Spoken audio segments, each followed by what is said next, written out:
Chapter 26, 26 Whistleblowing. 26 Whistleblowing. The lady nibbled on a croissant before answering Lumien's question.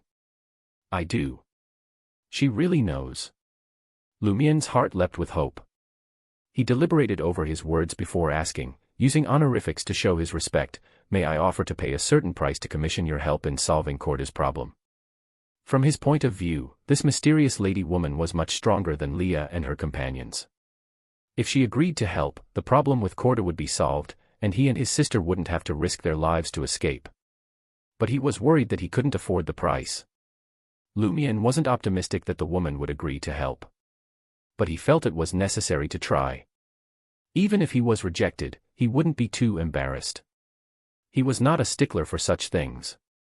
The woman turned to him and spoke calmly, I can indeed solve the problem here, but the corresponding price is that everything will be destroyed, including you. If you want a better outcome, you can only rely on yourselves. Lumien's eyes widened in disbelief. Could the problem with Corda be that serious?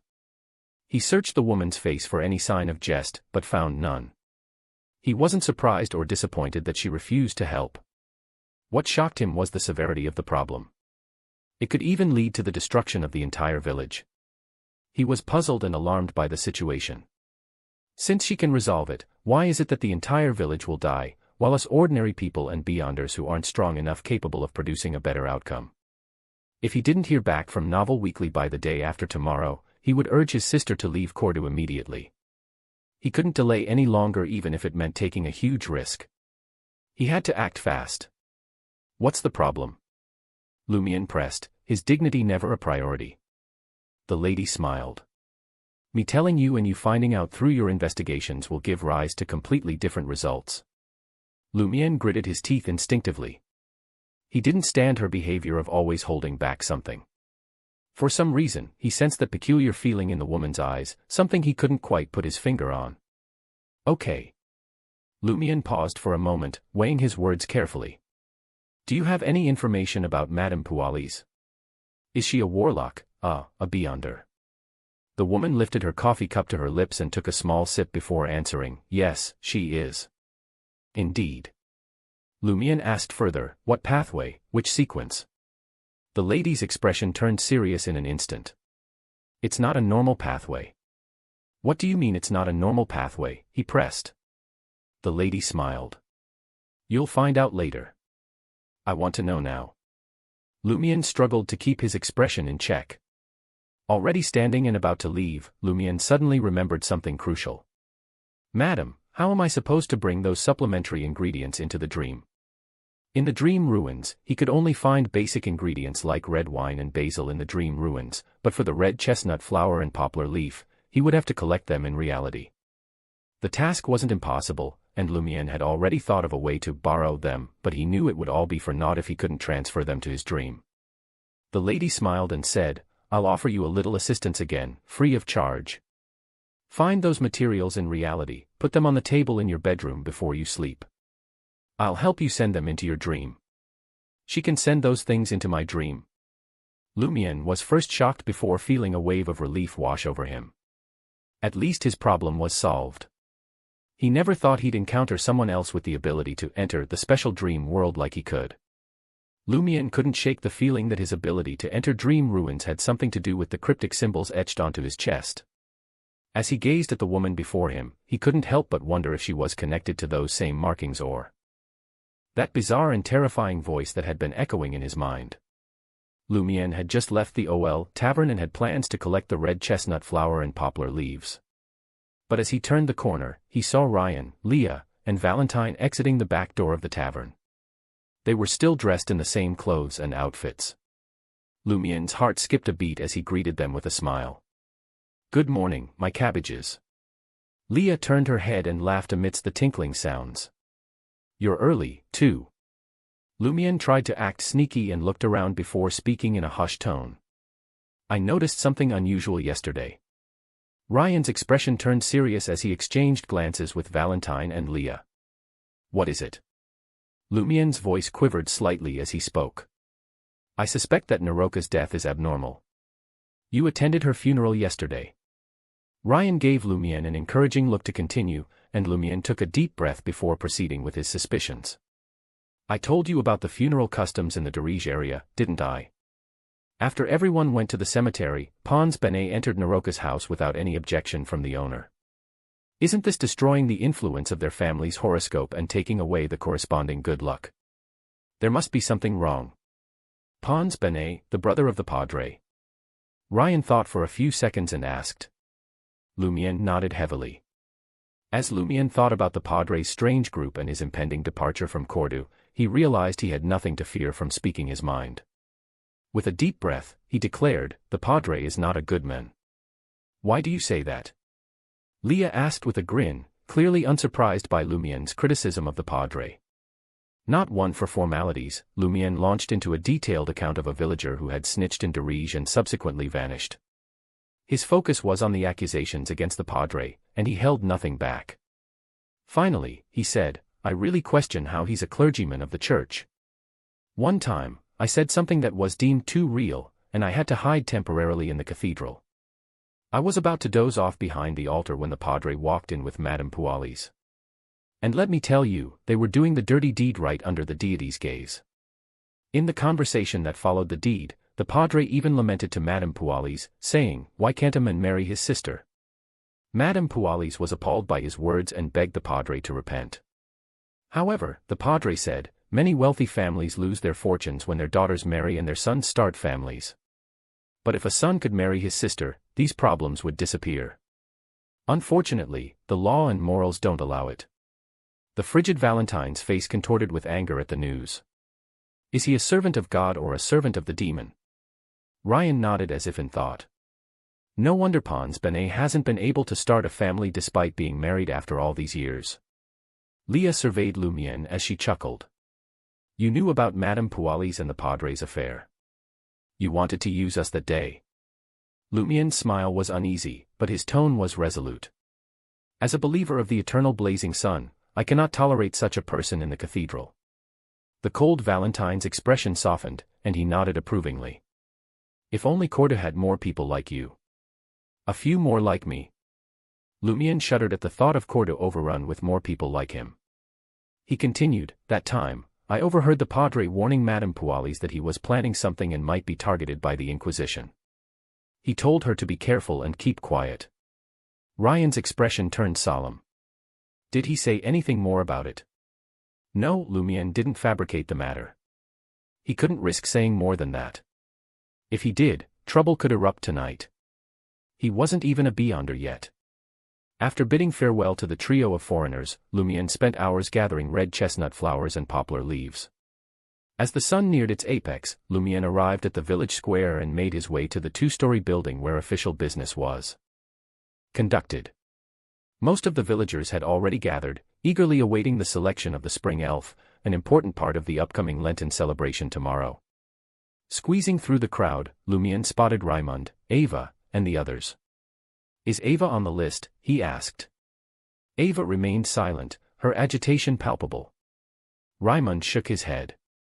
We don't know. She must be on it, interjected Guillaume Barry, a frequent companion of Lumian and the others. Among the unmarried women in the village, other than your sister, she's the most beautiful. Your sister doesn't meet the age requirements. He was the Guillaume Jr. that Lumian and the others were talking about. He hung out with them frequently. Guillaume had curly brown hair and prominent freckles on his face. His blue eyes seemed to narrow because they weren't large enough. Ava's cousin, Azema, also stood nearby, looking much like Ava but smaller and less striking. She remained silent, but Lumian sensed her desire to be chosen as the spring elf as well. In the Darij area, being chosen as the spring elf was a coveted honor that not only recognized a person's beauty and character but also came with hidden benefits. Upon hearing Guillaume Jr.'s words, Lumian grinned. If Ava's not on the list, I'll shout, I vote Ava, when the administrator finishes reading it. Ava blushed. You don't have to do that. It was a normal process for villagers to shout out additional candidates after the administrator finished reading the list of nominees for the spring elf. However, not many had the nerve to do so. Lumian, however, was not one to shy away from such things. He had no misgivings about this. Ava will be the one being embarrassed, not me. Shortly after, Administrator Beast appeared at a second-story window, looking far more put together than the Padre. His neatly combed brown hair, light blue eyes with black lines, straight nose bridge, thin lips, and well-groomed mustache conveyed his status, accentuated by his double-breasted flannel coat. He gazed down at the assembled villagers for a moment before speaking. "Ladies and gentlemen, it's time. Those who are late will no longer have the right to vote. Next, I'll read the list of candidates for the Spring Elf. Ava Lizier." As Beast read out the list, Ava breathed a sigh of relief. Unsurprisingly, she received over 80% of the votes. After the voting, Lumien made an excuse about needing to go home and left without celebrating with his companions. Upon arriving home, he immediately asked his sister, "Did we receive a reply?" If they had, the telegrapher would have delivered it and collected a fee. "Not yet," Aurora replied, shaking her head. She then said, "The undercurrents have been turbulent lately. You can't let your guard down during combat practice. Speaking of which, we'll spar in the afternoon." Lumien winced, feeling sore all over. But then an idea struck him. He put on a pained expression and said, "I don't know if it's because I've been training too hard, but my whole body hurts today. Aurora, sister, can you give me a massage? You're the most skilled at it." Aurora nodded. "Sure, I can do that." Under the skilled hands of his sister, Lumien's body finally began to recover that night. Before drifting off to sleep, Lumien placed 3 red chestnut flowers and some powdered poplar leaves in a bottle on the table in front of the window. He gazed at the bottle for a long moment, his heart beating with anticipation and nervousness, before finally crawling under the covers. Chapter 27, 27-5 Changes. 27-5 Changes. As Lumien awoke in the gray fog, his first instinct was not to check his physical condition. Instead, he sat up abruptly and looked at the table by the window. There, bathed in the soft light that filtered through the thick fog, were the 3 red chestnut flowers and the glass bottle of poplar leaf powder. She really sent the supplementary ingredients in. Relief flooded Lumien. He got out of bed and stretched, delighted to discover that the pain in his neck and back had vanished, along with the general discomfort he had been feeling. "Just as I hoped, I'm fine in the dream when I'm better in reality, even though the injuries on both sides aren't equal at all." He quickly walked over to the wardrobe with the full-length mirror, took off his shirt, and examined himself. The 5 bloody finger marks, the bruises, and the blood clots were all gone.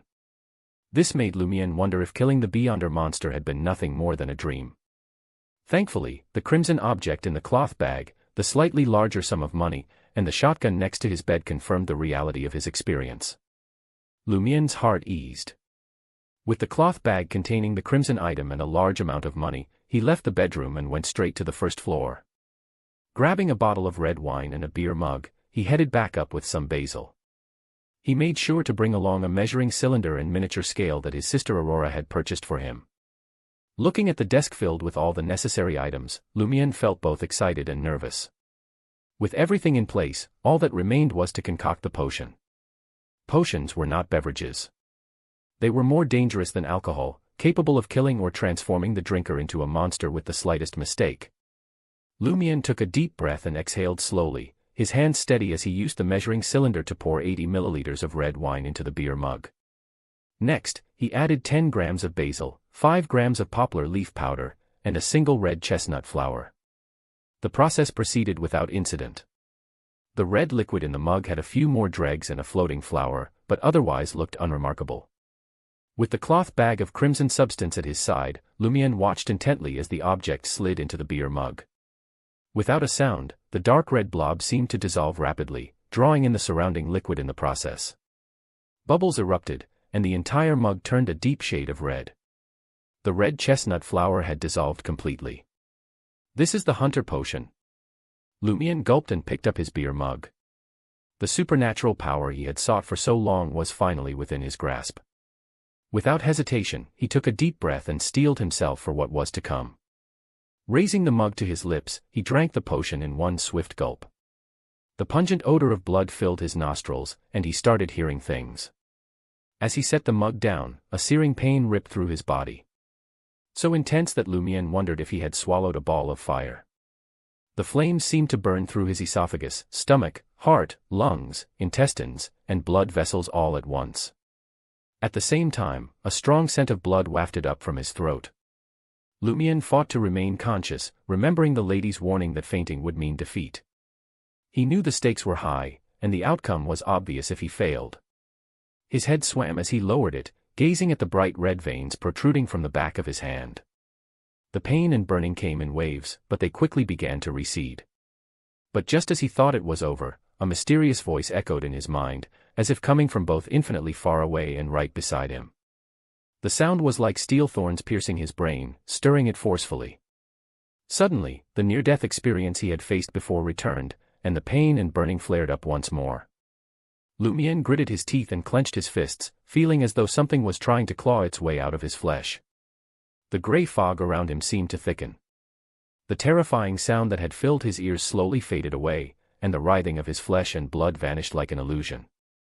The excruciating pain, the burning sensation, and the metallic scent of blood dissipated, leaving Lumian gasping for cold air as he regained control of his body. He bent over, hands on his knees, panting heavily as he realized the true dangers of pursuing supernatural powers, as his sister had warned him. A mere Sequence 9 potion had nearly claimed his life. Of course, it had first seemed manageable, dangerous, but manageable. But the mysterious voice that had been brought on by the symbol on his chest had almost caused him to collapse at the critical moment. Each breath he took seemed to restore some of his strength, and before long, he felt fully recovered. Bang! Lumian clenched his fist and swung it hard, striking out at the air with a force that caused a sonic boom. He had never imagined possessing such power before, and the realization filled him with excitement. In his small bedroom, he practiced a combat technique his sister had taught him, each punch producing a crisp sound. Bang! Bang! Bang! Despite the commotion, Lumian moved with precision and control, not touching anything as he completed the set. To his surprise, he felt neither tired nor fatigued, but rather energetic and alive. He assessed his condition. On par with Aurora. In terms of strength, speed, reaction, or body control, they've all been greatly enhanced. It's a little inhuman.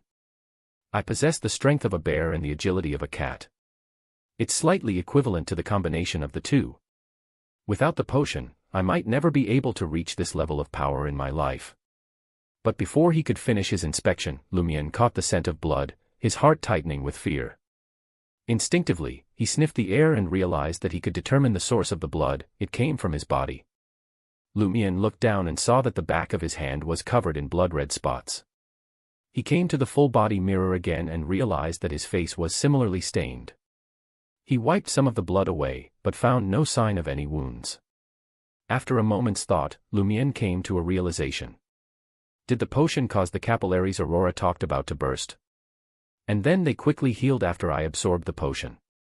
The only explanation for his current condition was supernatural influence. Realizing he was not injured, Lumian pushed the matter aside and focused on his sense of smell, which seemed to have undergone a significant change. As he concentrated, the scents around him were decomposed and drilled into his nose in various forms. The smell of blood, the residual smell of alcohol, the fragrance of flowers, the smell of dust.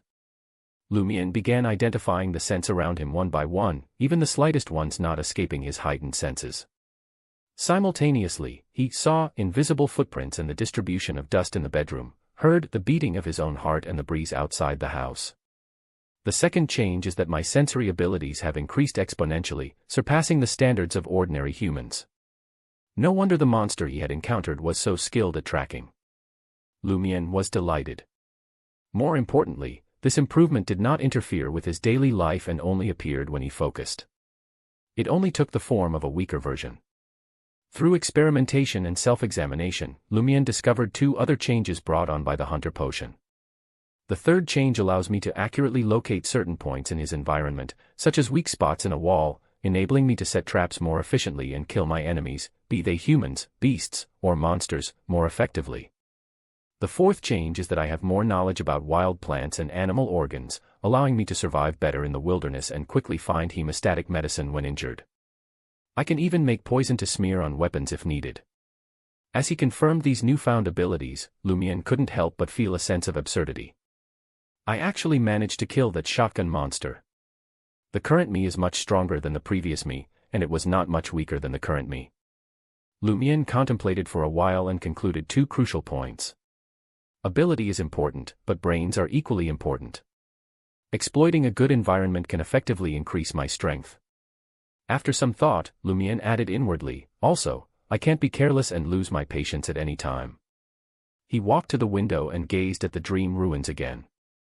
An indescribable sense of oppression, fear, and danger surged into his heart. This was something he had never felt before. Ah, the fifth change is some kind of intuition strengthening. Lumian nodded gently. He went to the washroom and washed his body with clean water. He changed into a fresh set of clothes and then lay back on the bed, with the money close. He wanted to get back to reality as soon as possible, eager to know if the hunter abilities would stay with him or if they would be weakened. In the dead of night, Corda was eerily silent. The clouds shrouded the crimson moon and stars, leaving the darkness to reign supreme. Lumian surveyed the night scenery and felt an overwhelming sense of happiness. He was now a beyonder in the real world, and his powers hadn't weakened at all compared to the dream realm. As an intuition struck him, Lumian unbuttoned his shirt and gazed down at his chest. The black symbol resembling a thorn chain was slowly fading away. It also appears in reality. Lumian muttered, feeling a twinge of unease. He noticed that the bluish-black symbol that had loomed over the thorny chain existed only in his dreams. Suddenly, Lumian's heart skipped a beat as he gazed up at the nearby elm tree.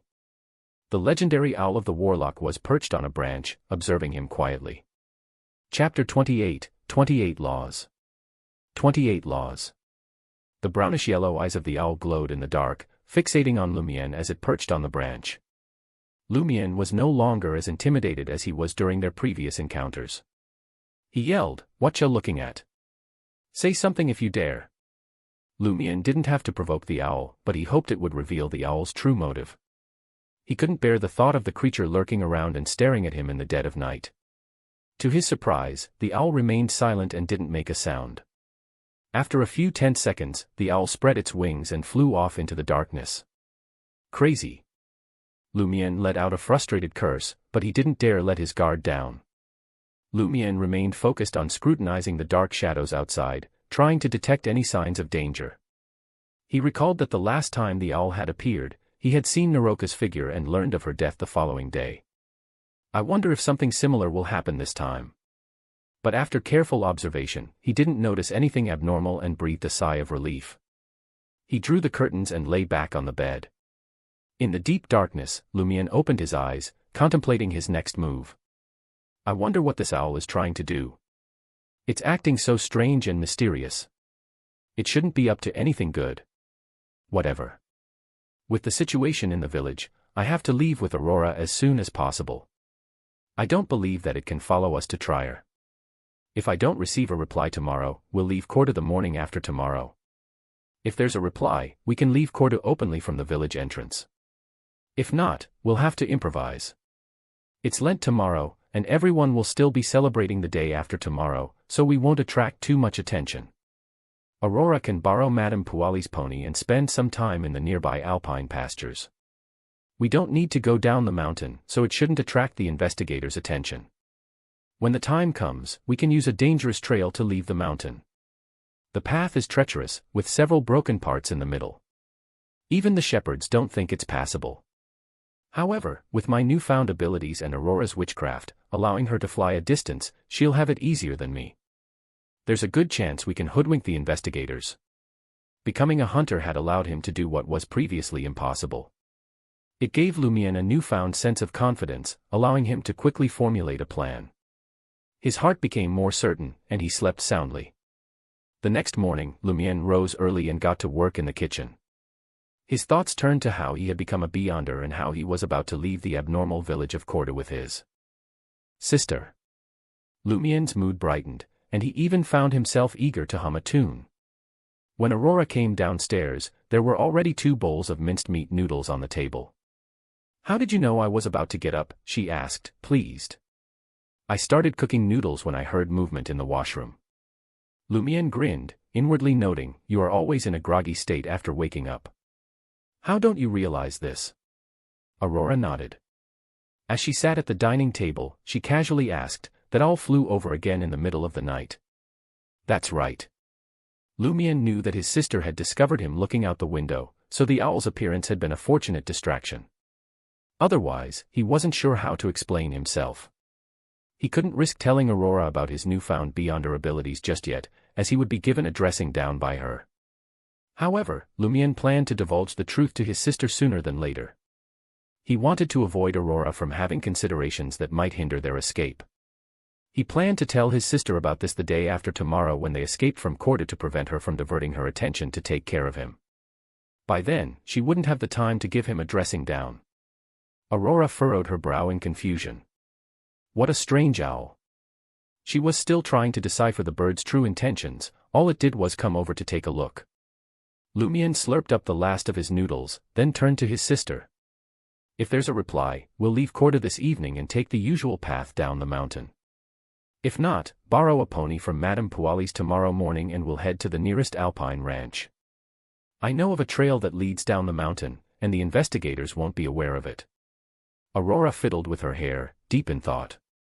After a while, she grinned and said, "Sure, the probability of this plan succeeding is quite high." She clicked her tongue and added, "My stupid brother has grown up." Lumian couldn't help but feel smug, basking in his sister's praise. After breakfast, Lumian made an excuse to go see if Ava was finished with her Spring Elf Blessings tour. He left the subterranean building and headed straight to OL Tavern.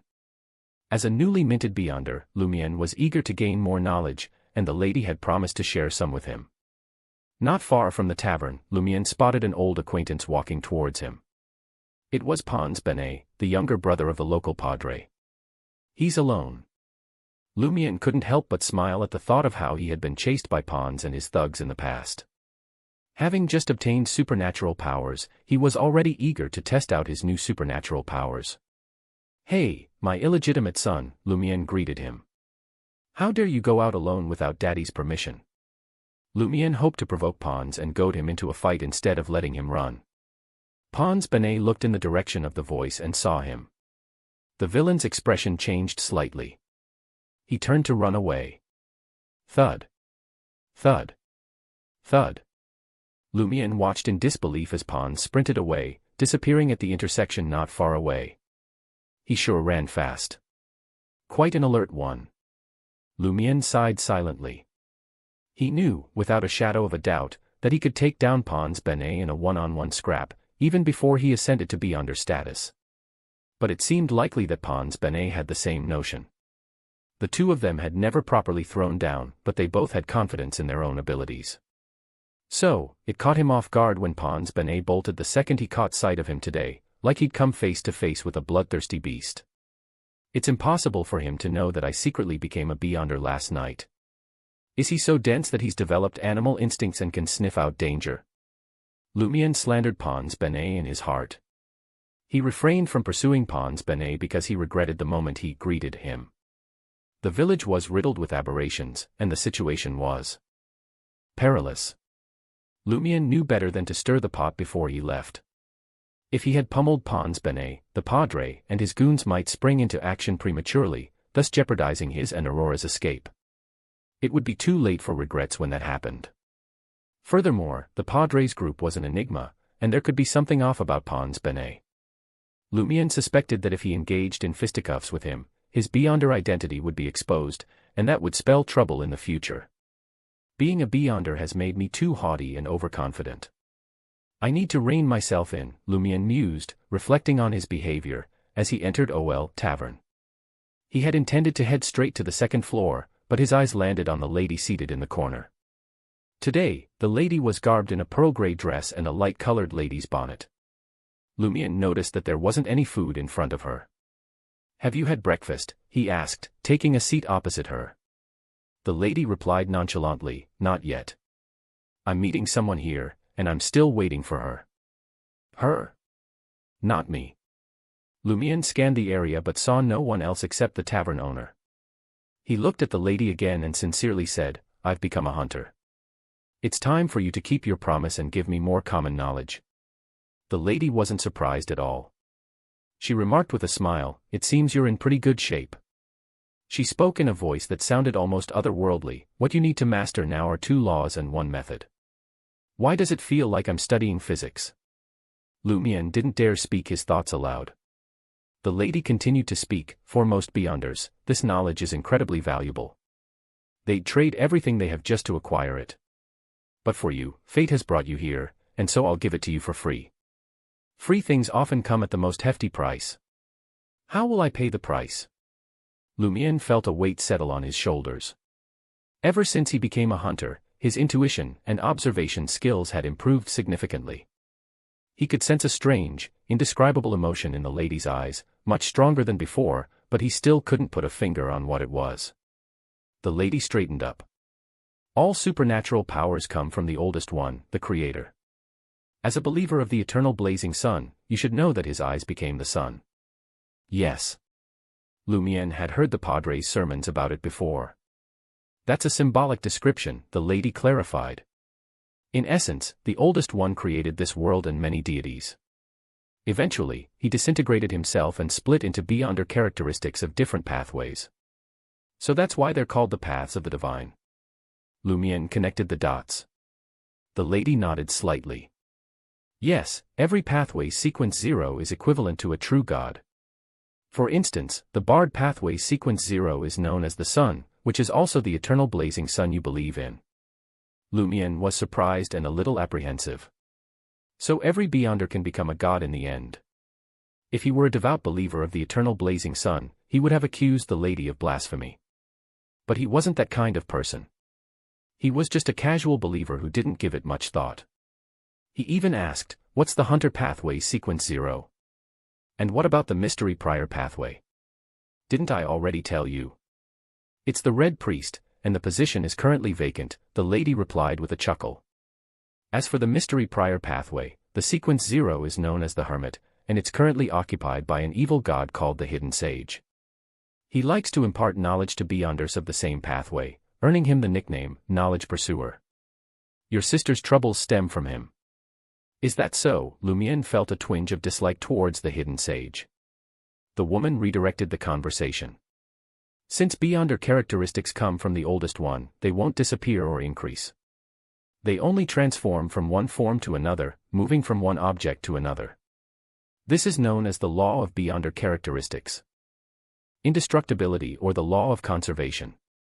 Chapter 29, 29 Method. 29 Method. Lumian put his physics knowledge to work and pondered for a moment. Why not just call it the law of conservation? That's another law, but don't worry about the details for now. The woman nodded in agreement. Essentially, it's the same as the law of indestructibility, but with additional prerequisites and specific elaborations. Is that so? Lumian considered for a moment before speaking. So, according to the law of indestructibility, if I want to obtain Beyonder characteristics, I can target other Beyonders, in addition to hunting the corresponding monsters. Since Beyonder characteristics were indestructible, a Beyonder's death would result in the appearance of the corresponding Beyonder characteristics. The woman's face showed a certain amount of emotion. You're very perceptive. Therefore, this law isn't suitable for most Beyonders to know. It would result in Beyonders killing each other, and they won't be able to trust each other. Lumian didn't mind this. Even without this law, humans still kill each other. In the real world, there's plenty of suspicion, bullying, and murder. The woman replied with interest, but at least there's still a certain warmth and light of the human spirit. Lumian pondered for a while before speaking. Looking at it from another perspective, this law should become a consensus among Beyonders. That way, the weak can be prepared in advance and not become easy prey for those who know. The lady nodded slightly. That does make some sense. Actually, if battles between Beyonders happen frequently enough, people involved would likely be able to figure it out. She then introduced, the second law is called the law of Beyonder characteristics convergence. Convergence, Lumian struggled to understand. He couldn't quite derive it from their earlier conversation.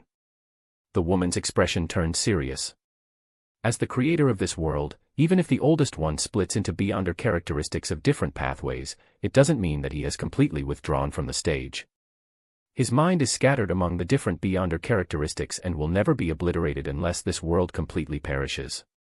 These minds are similar to a brand, but they have the instinct to reassemble and revive the oldest one. In other words, after you become a Beyonder, you're more likely to encounter other Beyonders than before. You're more likely to encounter Beyonders of the same pathway or neighboring pathways than Beyonders of other pathways. This is the convergence of fate. The higher the sequence, the more obvious this situation becomes. Lumian had many questions, but he decided to start with the most important one. So, combined with the law of Beyonder characteristics indestructibility, can I conclude that convergence leads to massacres? The lady once again revealed an approving expression. You're very perceptive on such matters. It's not a problem when your sequence is low, but at the demigod stage, especially after becoming an angel, you must find a way to weaken or avoid the effects of convergence. Demigod, angel.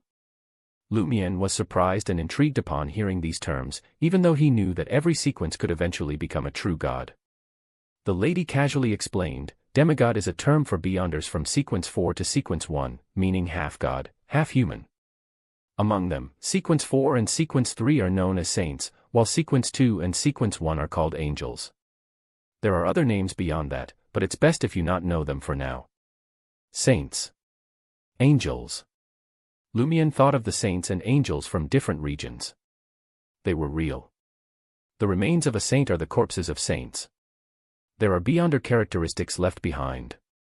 Lumian asked, feeling a little afraid, so every Beyonder characteristic has the mental imprint of the oldest one, and the higher the sequence, the more is left behind.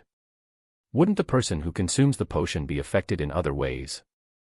The lady confirmed with a smile, yes, why do you think this path is filled with danger and madness?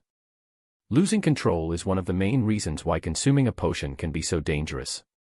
To be specific, it's losing control of supernatural powers and one's own mind and transforming into a terrifying monster. Is there another reason? Lumian pressed. The lady tersely grunted. Firstly, the intensity of the mental imprint mainly depends on the level of the owners of the corresponding Beyonder characteristics. Their obsession and madness before death also contribute to it. Secondly, consuming the potion in the wrong order or method can cause a huge conflict in the body. Thirdly, some existences can use the consumption of potions to exert influence. For example, every time the mystery prior pathway consumes a potion, they passively receive knowledge installation from the hidden sage.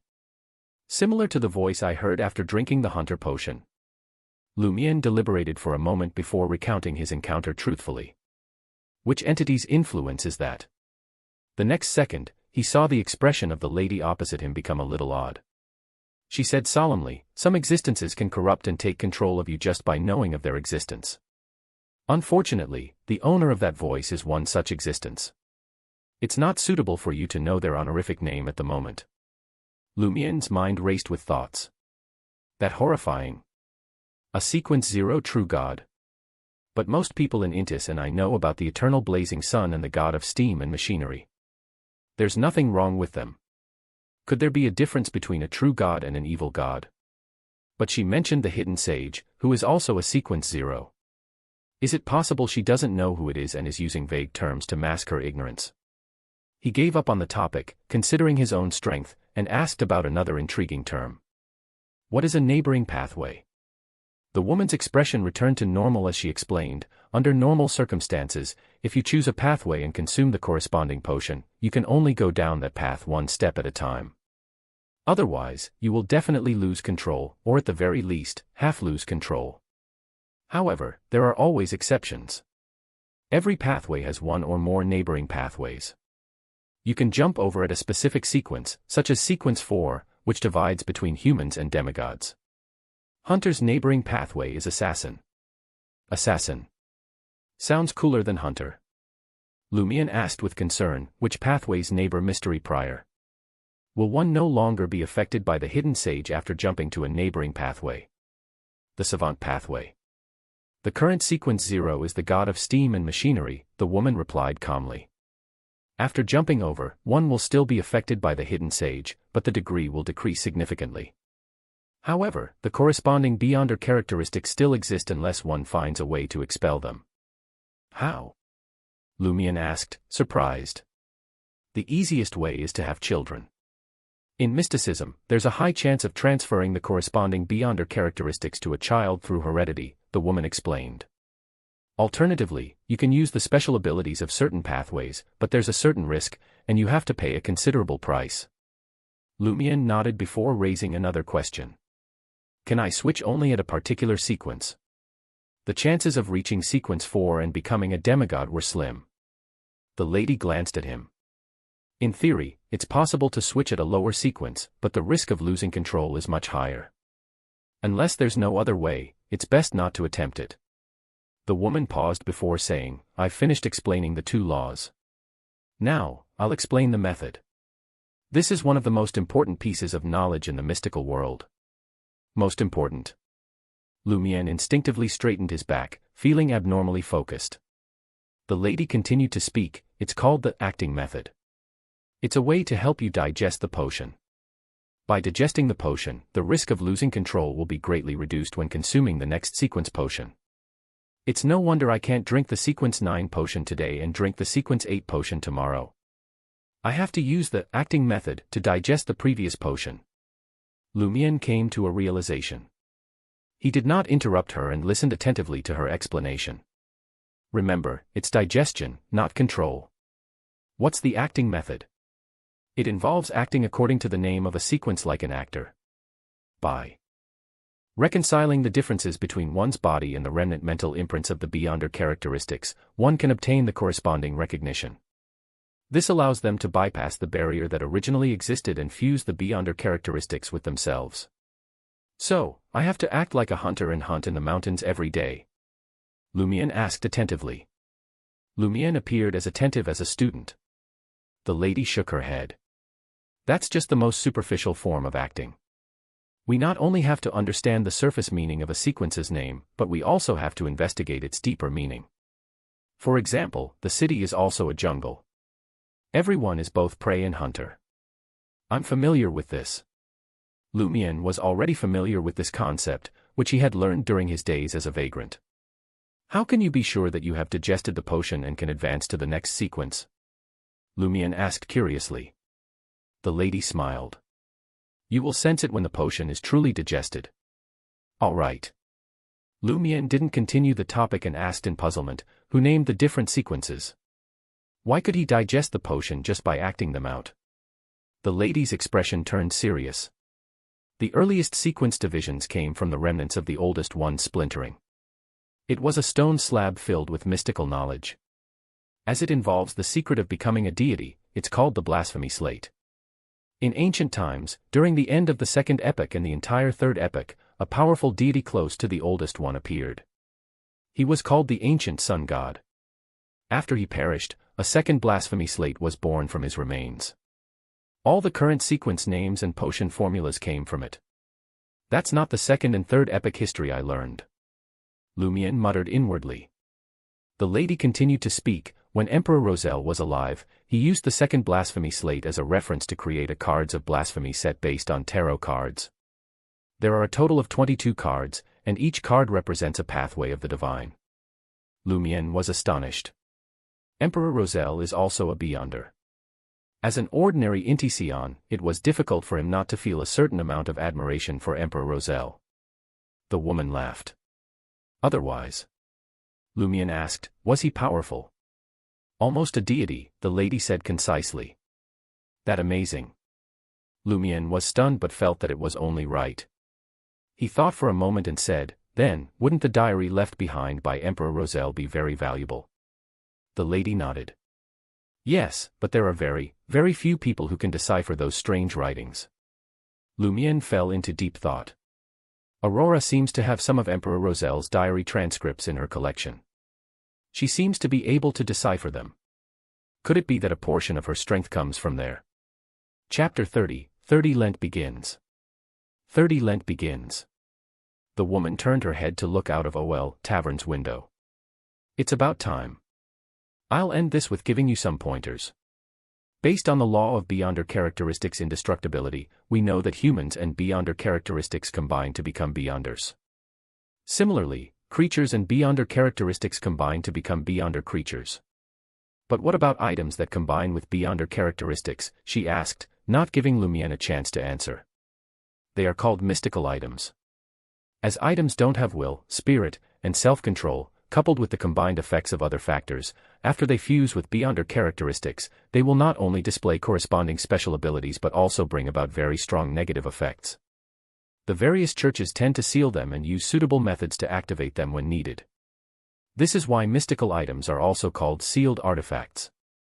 The mystical items that have been sealed by the various churches have their own serial numbers and are divided into 4 grades: 3, 2, 1, and 0. The smaller the prefix number, the higher the danger. Among them, there are a limited number of level 1 and 0 sealed artifacts that are extremely dangerous.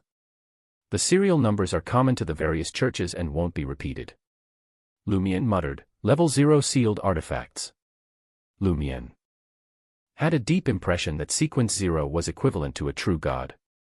This led him to make a certain connection and ask, are these sealed artifacts formed by fallen deities or exterminated evil gods? He had noticed that there were 22 pathways with Sequence 0s, but the number of deities clearly didn't add up. However, Lumion also recognized that his lack of understanding of evil gods and secret existences might have caused this confusion. Not all of them, the lady replied after thinking for a moment. Most of them are at the level of angels. Only a small number have the ability to kill gods. Lumion nodded. I understand. I won't underestimate the items in other people's hands. The woman added, you can't underestimate the negative effects of sealed artifacts either. In the future, you will definitely come across sealed artifacts. Oh, and there's another category of items in the field of mysticism called extraordinary items. They are made by beyonders of corresponding sequences using their abilities, spirituality, or with the help of the spirit world or deities. They don't contain beyonder characteristics, but they have a certain level of supernatural effects. However, their strength will gradually dissipate over time. Charms, lotions, and other items can only be used once. In comparison, beyonder weapons are more stable and can be used for years. As a hunter, you lack the ability to deal with spirit body ghost-type creatures before Sequence 7. If you have the chance in the future, consider obtaining the corresponding sealed artifacts or beyonder items. Lumion listened carefully and asked, the spirit world. He had seen this term in Hidden Veil, but it did not provide sufficient explanation. The woman quickly explained, from a mystical point of view, this world is divided into 3 levels, the real world, the spirit world, and the astral world. The rest are formed by attaching to one of these 3, like the underworld. I don't need to explain much about the real world, you already know it very well. The spirit world is a place where spirits reside, and many concepts of reality no longer exist there. You will gradually understand it in the future. As for the astral world, it originally referred to the world of gods, but now, the entire cosmos needs to be included in that definition. Lumion was just asking casually, but after obtaining a preliminary answer, he immediately returned to the previous topic. Can a hunter create beyonder items? He asked, thinking that warlocks could probably do it. The lady shook her head before saying, hunters can't rely on their own sequence, but because their spirituality has been enhanced, they can learn ritualistic magic and pray to a deity or a hidden existence. They can use their responses to create charms, weapons, and other beyonder items. However, I have to remind you that most hidden existences are very dangerous. It's best not to attempt praying to them. Otherwise, death would be the best outcome. And the 7 orthodox gods basically won't respond to you unless you join the corresponding church and become an official beyonder. In other words, it's impossible for a hunter to create a beyonder item.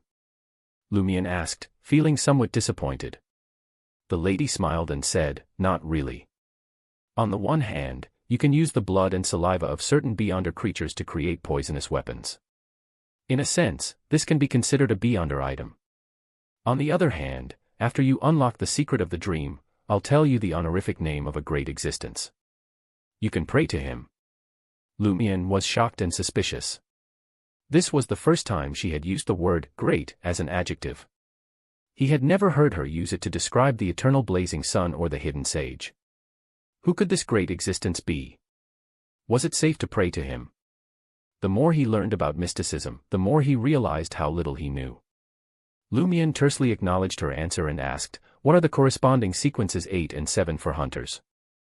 The woman replied indifferently, sequence 8 of the hunter pathway is called Provoker, and sequence 7 is Pyromaniac. All right, that's all for today, she said as she stood up and walked towards the entrance to the 2nd floor. After a few steps, she stopped and said over her shoulder, "I forgot to remind you. Remember, you're just acting."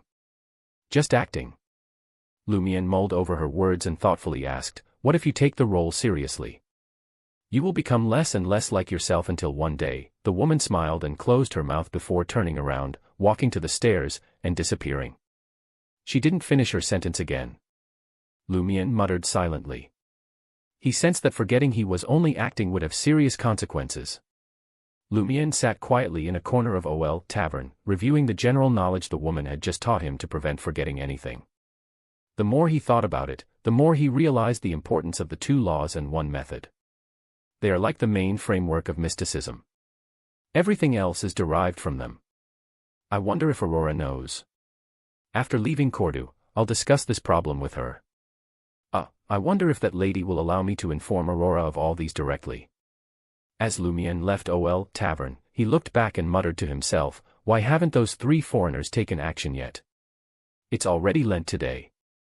He continued to ponder as he made his way to the village square. After he finished asking if there was any reply, he saw Ava, Raimund, and the others approaching. Ava was wearing a long white dress with a round headdress made of branches and flowers on her head, and a huge necklace hung around her neck. Brown branches and green leaves adorned her back, arms, waist, and legs, making her look like a fairy in the forest. She was the main character of Lent, the spring elf. Raimund and the other lads surrounded Ava, each carrying a basket woven from tree branches filled with grass, soil, rocks, leaves, and other items. "Lumion, the blessing tour is about to begin," Ava exclaimed when her aqua-blue eyes saw him. Her face was filled with joy. Raimund and the others also looked happy. "Come on, let's go get the contributions." Since Novel Weekly had not yet replied, Lumion had nothing to do for the time being, so he decided to join the procession. The young lads began singing loudly as they surrounded Ava and walked out of the square. After about 10 meters, they stopped in front of the first building. Lumion walked to the door and banged on it. "The spring elf is here." The door creaked open, and Naisley appeared in front of them. She was the other female head of the family in the village, in her 40s with the prefix Na. Her black hair was tied up, and her blue eyes were smiling. As the door opened, Ava took 2 steps forward, spread her arms, and began singing. "I'm the elf of spring. With a sweet face and a joyful ring. Bringing happiness to everything. In this season so charming. Come and sing, come and dance. Let's celebrate this time of chance. For this is the only way to bless the land and make it stay." After the song, Ava took a clump of soil from Raimund's basket and handed it to Naisley. "Thank you, spring elf," Naisley said, receiving it with a smile and handing a piece of cloth to Ava. "Bumper harvest. Bumper harvest." Lumion and the other lads replied in unison. This was a blessing ritual. The spring elf used singing and the giving of soil, grass, rocks, and other natural things to the villagers to bless them with a bumper harvest this year. The villagers needed to give something back as a contribution, or the blessing would become a curse. After Raimund received the cloth, Ava sang another song enthusiastically. Only then did they bid farewell to Naisley and head to the next house. A portion of the dedications received during the blessing tour would be thrown into the river in the waterside ritual, and the rest would be placed in the final ritual. After Lent was over, the girl who was the embodiment of the spring elf had the right to choose some to take away. This was a considerable gain. If Cordu really experienced a bumper harvest this year, Ava, as the embodiment of the spring elf, would be widely believed to have received the love of the elves and blessings of spring. Whoever married her would have bumper harvests all the time. In that case, she had a chance of marrying someone from a good family. The blessing procession sang all the way to Lumion's house, where Aurora opened the door. She had changed into a light-colored pleated dress with a straight collar and had bunned her blonde hair. Ava walked over and sang the same song again. "I'm the elf of spring." Aurora listened with a smile and handed Ava a small pottery jar. "Thank you, spring elf." Lumion glanced at the jar of animal lard and felt that his sister was too generous. They had no farmland except for a small vegetable field at the back of their house and did not need to worry about the harvest at all. Chapter 31, 31 Celebration. 31 Celebration. Despite feeling the usual pinch, Lumion didn't stop his sister as Ava, Raimund, and the others turned around and walked towards the nearby buildings. He deliberately fell behind and whispered to Aurora, "Call me if you hear back from Novel Weekly." "Don't worry, I'll keep you updated," Aurora replied, giving Lumion a reassuring look. The festive and joyous blessing tour continued with songs as they knocked on the villagers' doors in Cordu.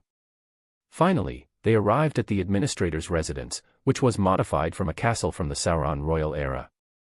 It was located on a hill at the edge of Cordu, dark in color with two towering towers. The outer walls surrounding the building had long been torn down. Lumion and company passed through the garden specially created by the Beast couple and arrived at the entrance. The door was 4 to 5 meters tall, a brownish-green color like trees, and looked very heavy. However, it was divided into upper and lower parts and only needed to open the 2-meter-tall part below unless welcoming esteemed guests.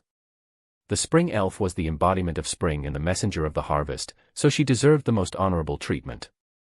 At this moment, the heavy door was completely opened, and Madame Puali stood there in a light green corset. Her lady's maid, Kathy, stood to the side with a basket woven from tree branches, half a step behind. Ava walked over and sang a song of blessings. Madame Puali's listened quietly with a smile on her face, which made her look noble and reserved. The young men who followed the spring elf didn't dare to look at her, but Lumion, who had listened to the other party and the padre doing the deed, scoffed inwardly when he saw this. As the song ended, Ava exchanged the seeds of a tree for a basket of eggs. The blessing tour was over, and Lumion, Raimund, and the other lads escorted Ava, the spring elf, to the mountain river not far from the village for the second segment of Lent, the waterside ritual. Arriving at the place where geese were usually herded, Ava approached the clear river and did a simple dance, repeating the song from before. Meanwhile, Lumion and the other lads stood still, 7 to 8 meters away from the spring elf. After the dance, Ava took out a chopped turnip from a basket beside her feet, given by a particular villager, and threw it into the river. As she threw, she sang, "A bumper harvest. A bumper harvest." When Ava was done, Lumion stepped on the ground and ran over in a few steps. He bent down and took out the cut turnips from the basket and threw them into the river. "A bumper harvest. A bumper harvest," he shouted. The remaining lads were a tad slower than Lumion, but they rushed towards Ava, afraid of falling behind. They took out turnips and radishes from the basket and threw them at different parts of the river while shouting, "Bumper harvest." Raimund failed to take the initiative and couldn't beat the others, so he was the last to complete the ritual. The next second, he saw the malicious smiles of Lumion, Guillaume Jr., and the others. They lifted Raimund up, shouting, "Bumper harvest," and threw him into the water with a splash. Raimund was drenched from head to toe. The people on the shore even picked up soil and branches and threw them at him. This was part of the waterside ritual. The person who completed the last prayer would be thrown into the river and not allowed to go ashore. They could only swim a little further down and quietly return home to hide until it was dark. Raimund wiped the water droplets off his face and struggled for a few seconds before heading downstream. Only then did the team escort Ava to the Eternal Blazing Sun Cathedral at the edge of Cordu's Square. It was almost noon. Most of the villagers, including Lumion's sister Aurora, had gathered at the cathedral, which was not as grand as those in the city.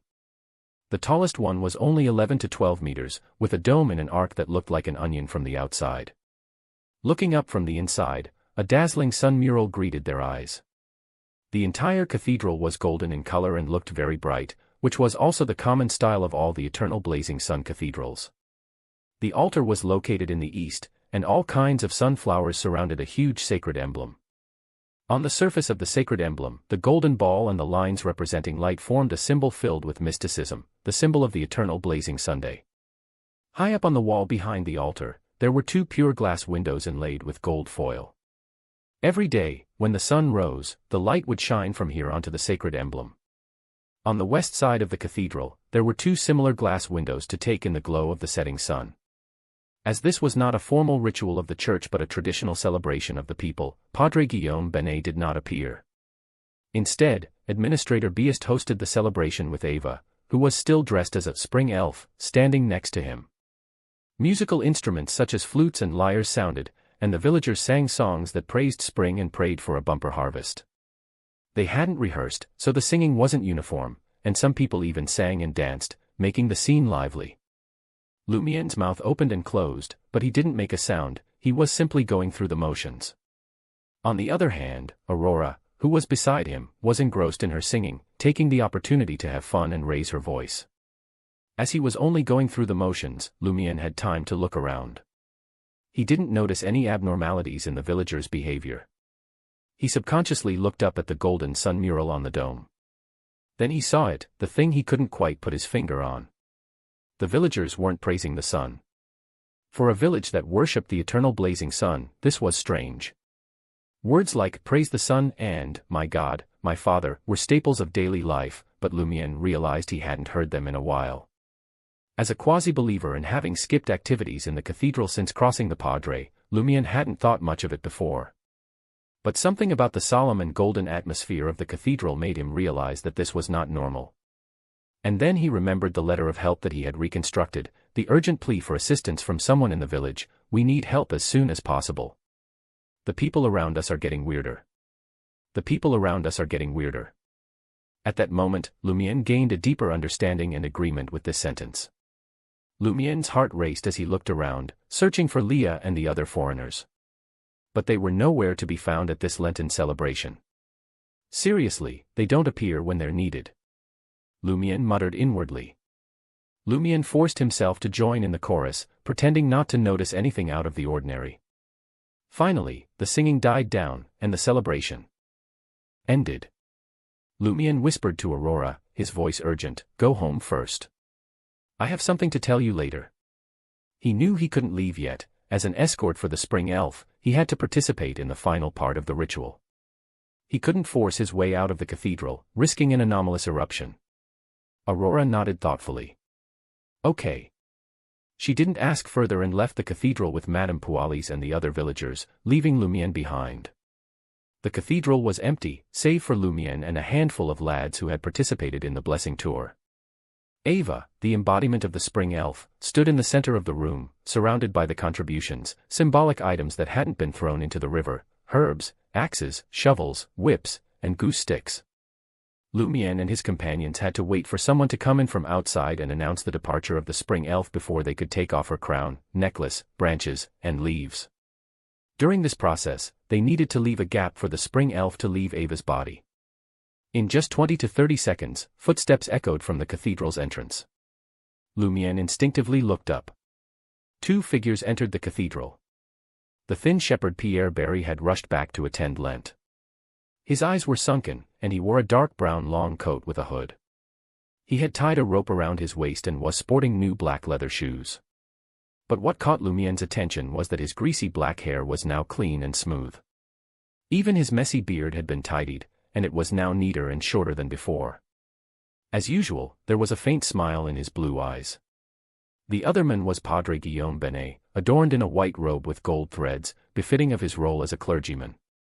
He had sparse black hair and a slightly hooked nose, but he exuded a dignified aura. Despite standing at less than 1.7 meters tall, he still seemed to tower over Shepherd Pierre Barry. The Padre. Why did he come? Lumien was surprised and puzzled.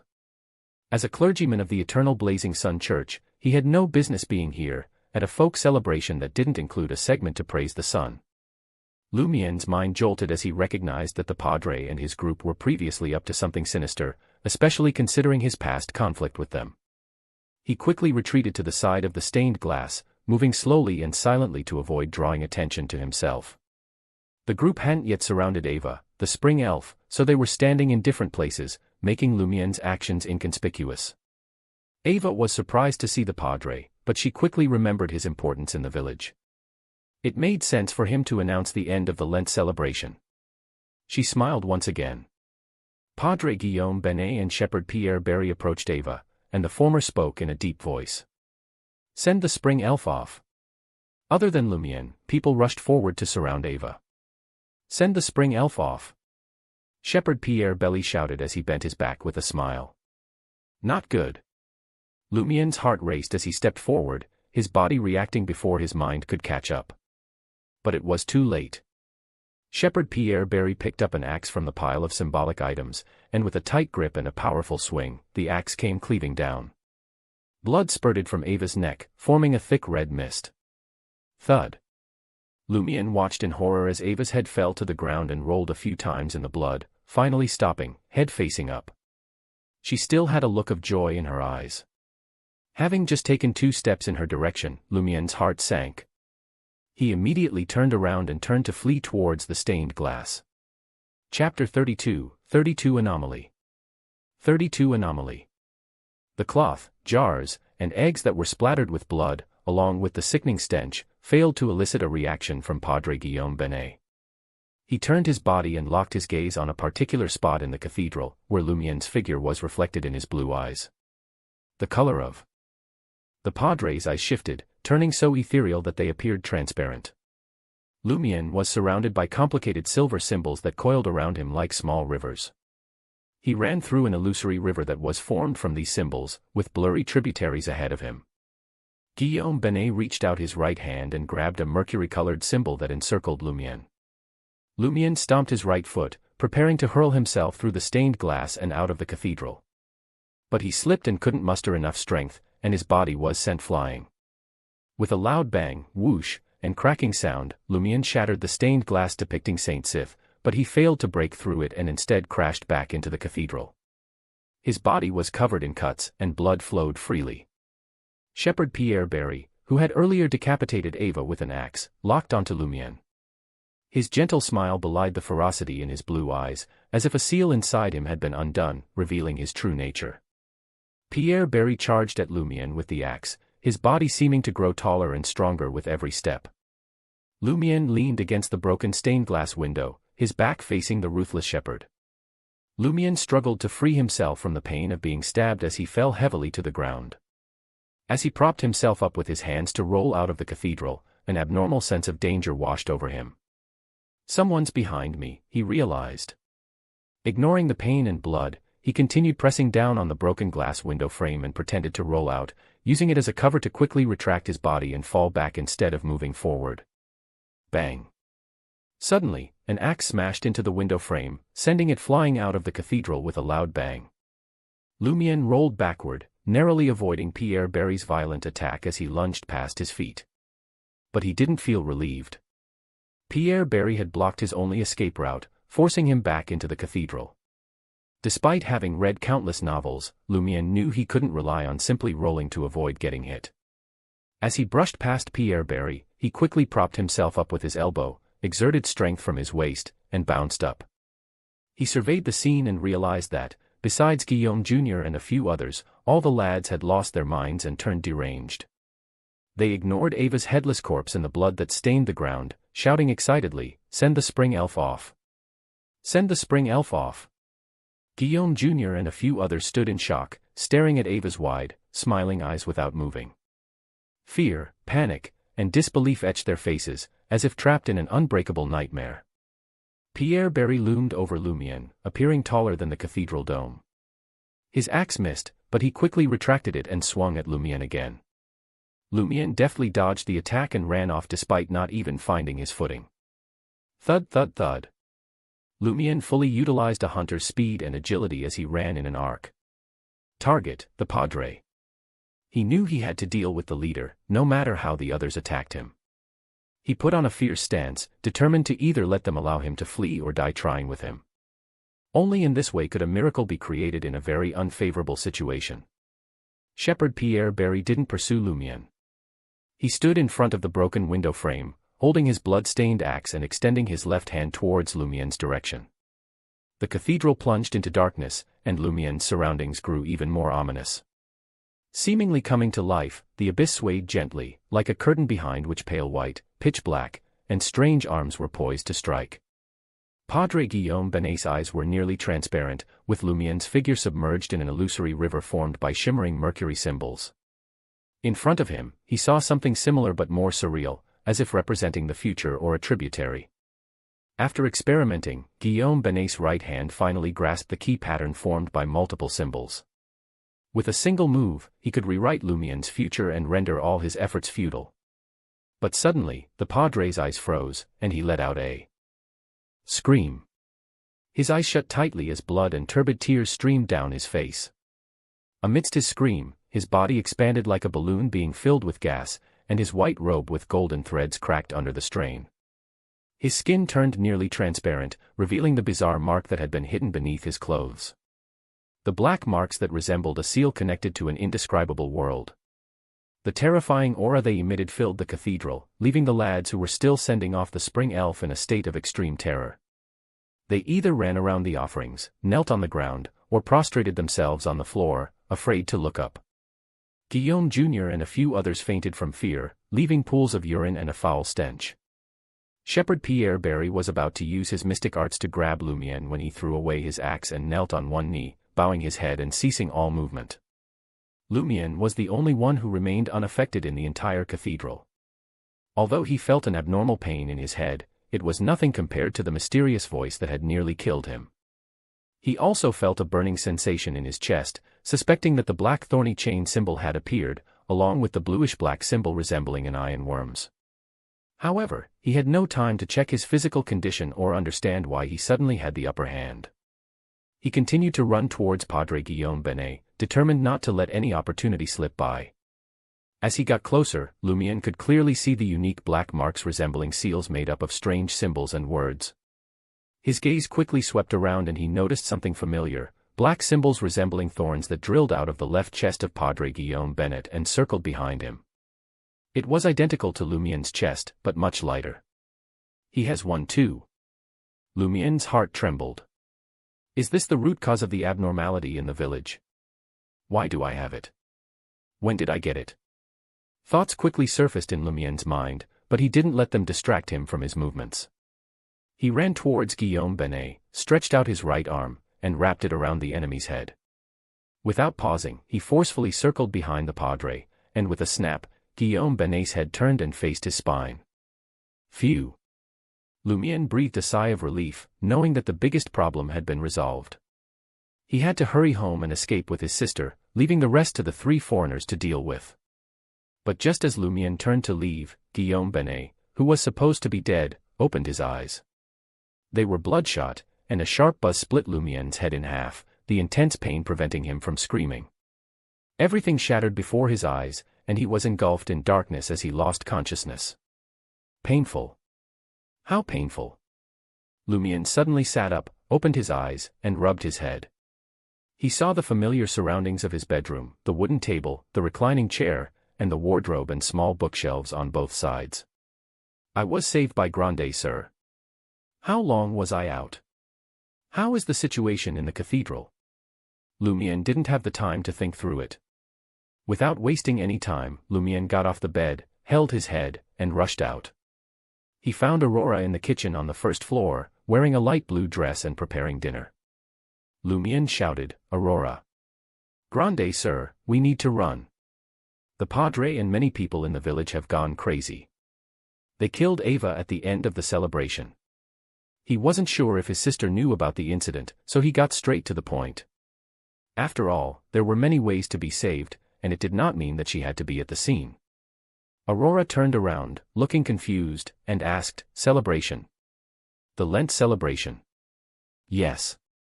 Lumien nodded vigorously. Aurora smiled. "That was one hell of a story.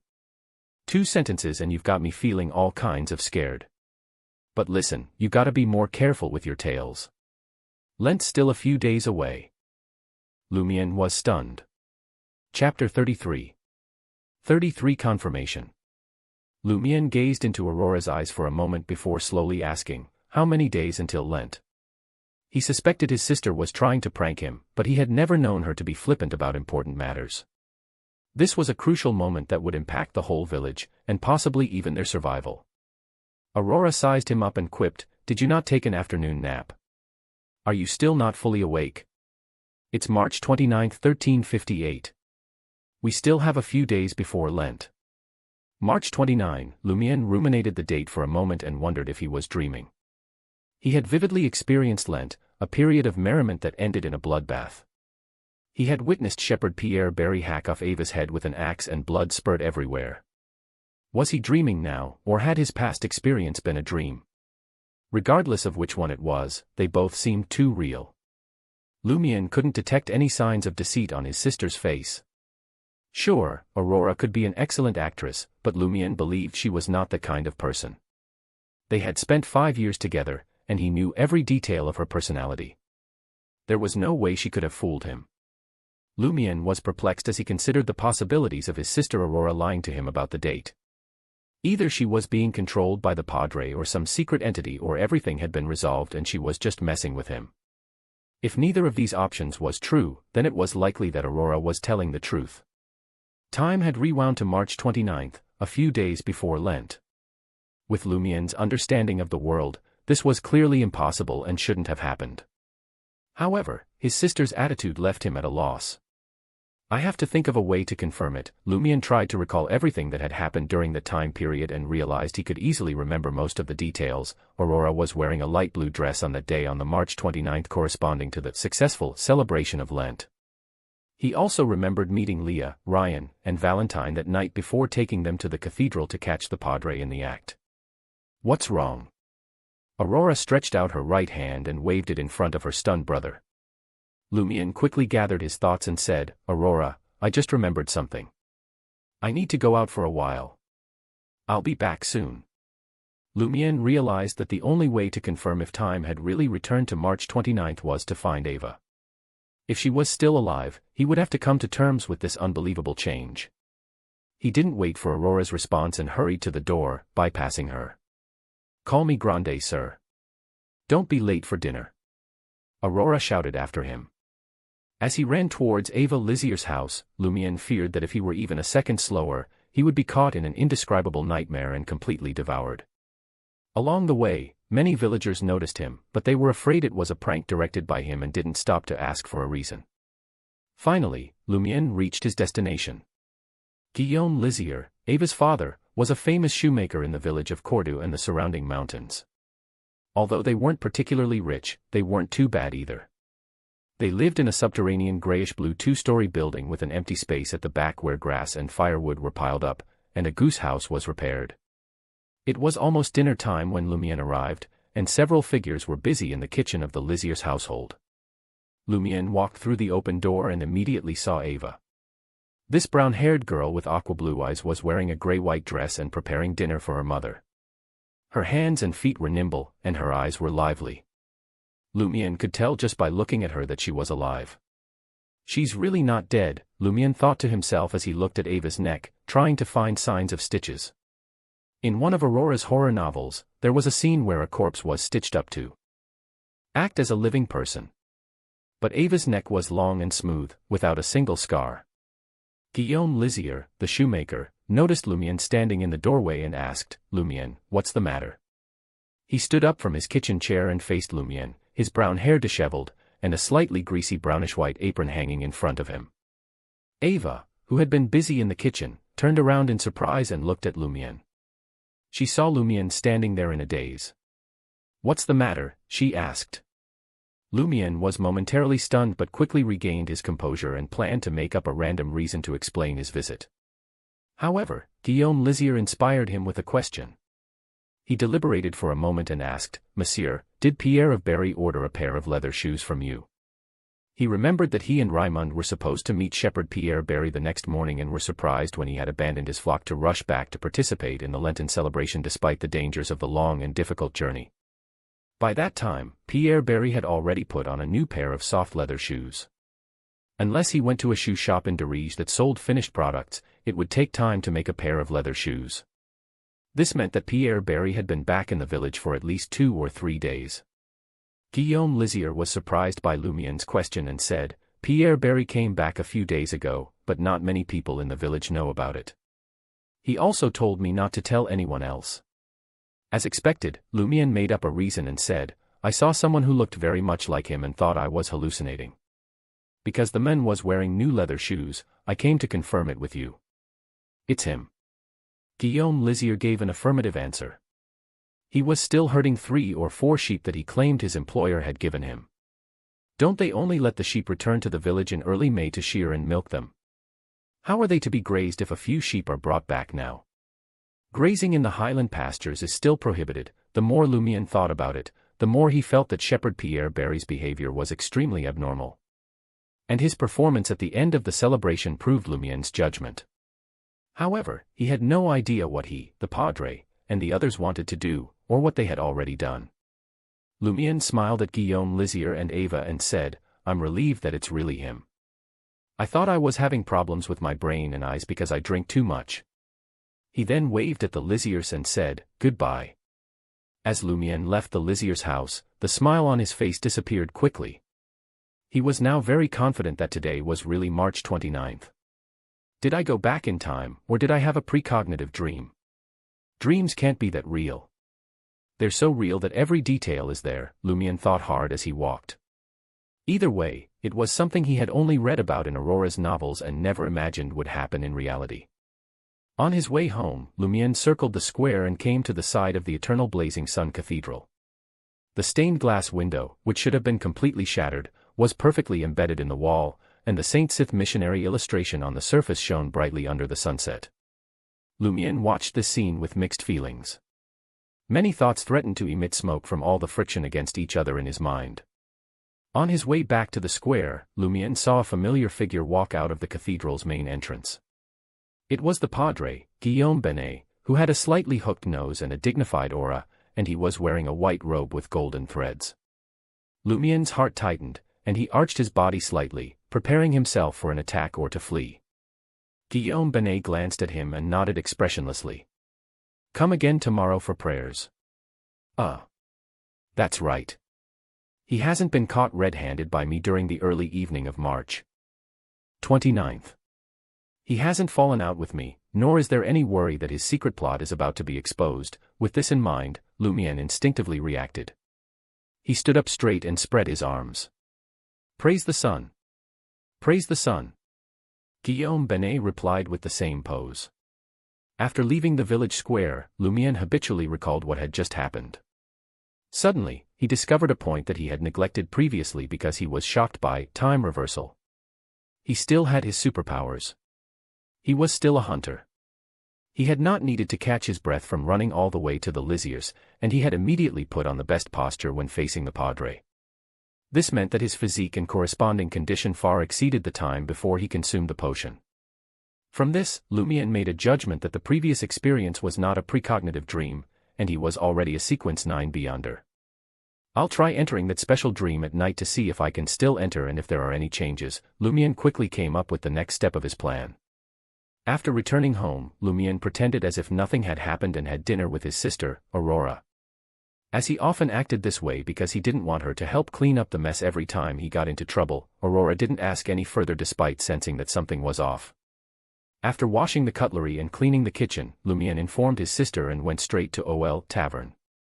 He wanted to confirm if the foreigners who didn't hail from Corda would appear. After entering OL Tavern, Lumière sat at the bar counter and greeted the boss and bartender, Maurice Benet, and the thin middle-aged man, Pierre Guillaume. "A glass of whiskey sour," he said with great familiarity. Whiskey sour referred to low-quality alcohol brewed from apples. It was only more expensive than some beer in taverns. People often hawked it on the streets of the city. Maurice Benet nagged, "Stingy brat, don't you like the pain of absinthe?" Lumière said the familiar words, "Is it on the house?" This made his mind feel a little adrift. Maurice Benet immediately stopped talking and poured a glass of whiskey sour for Lumière.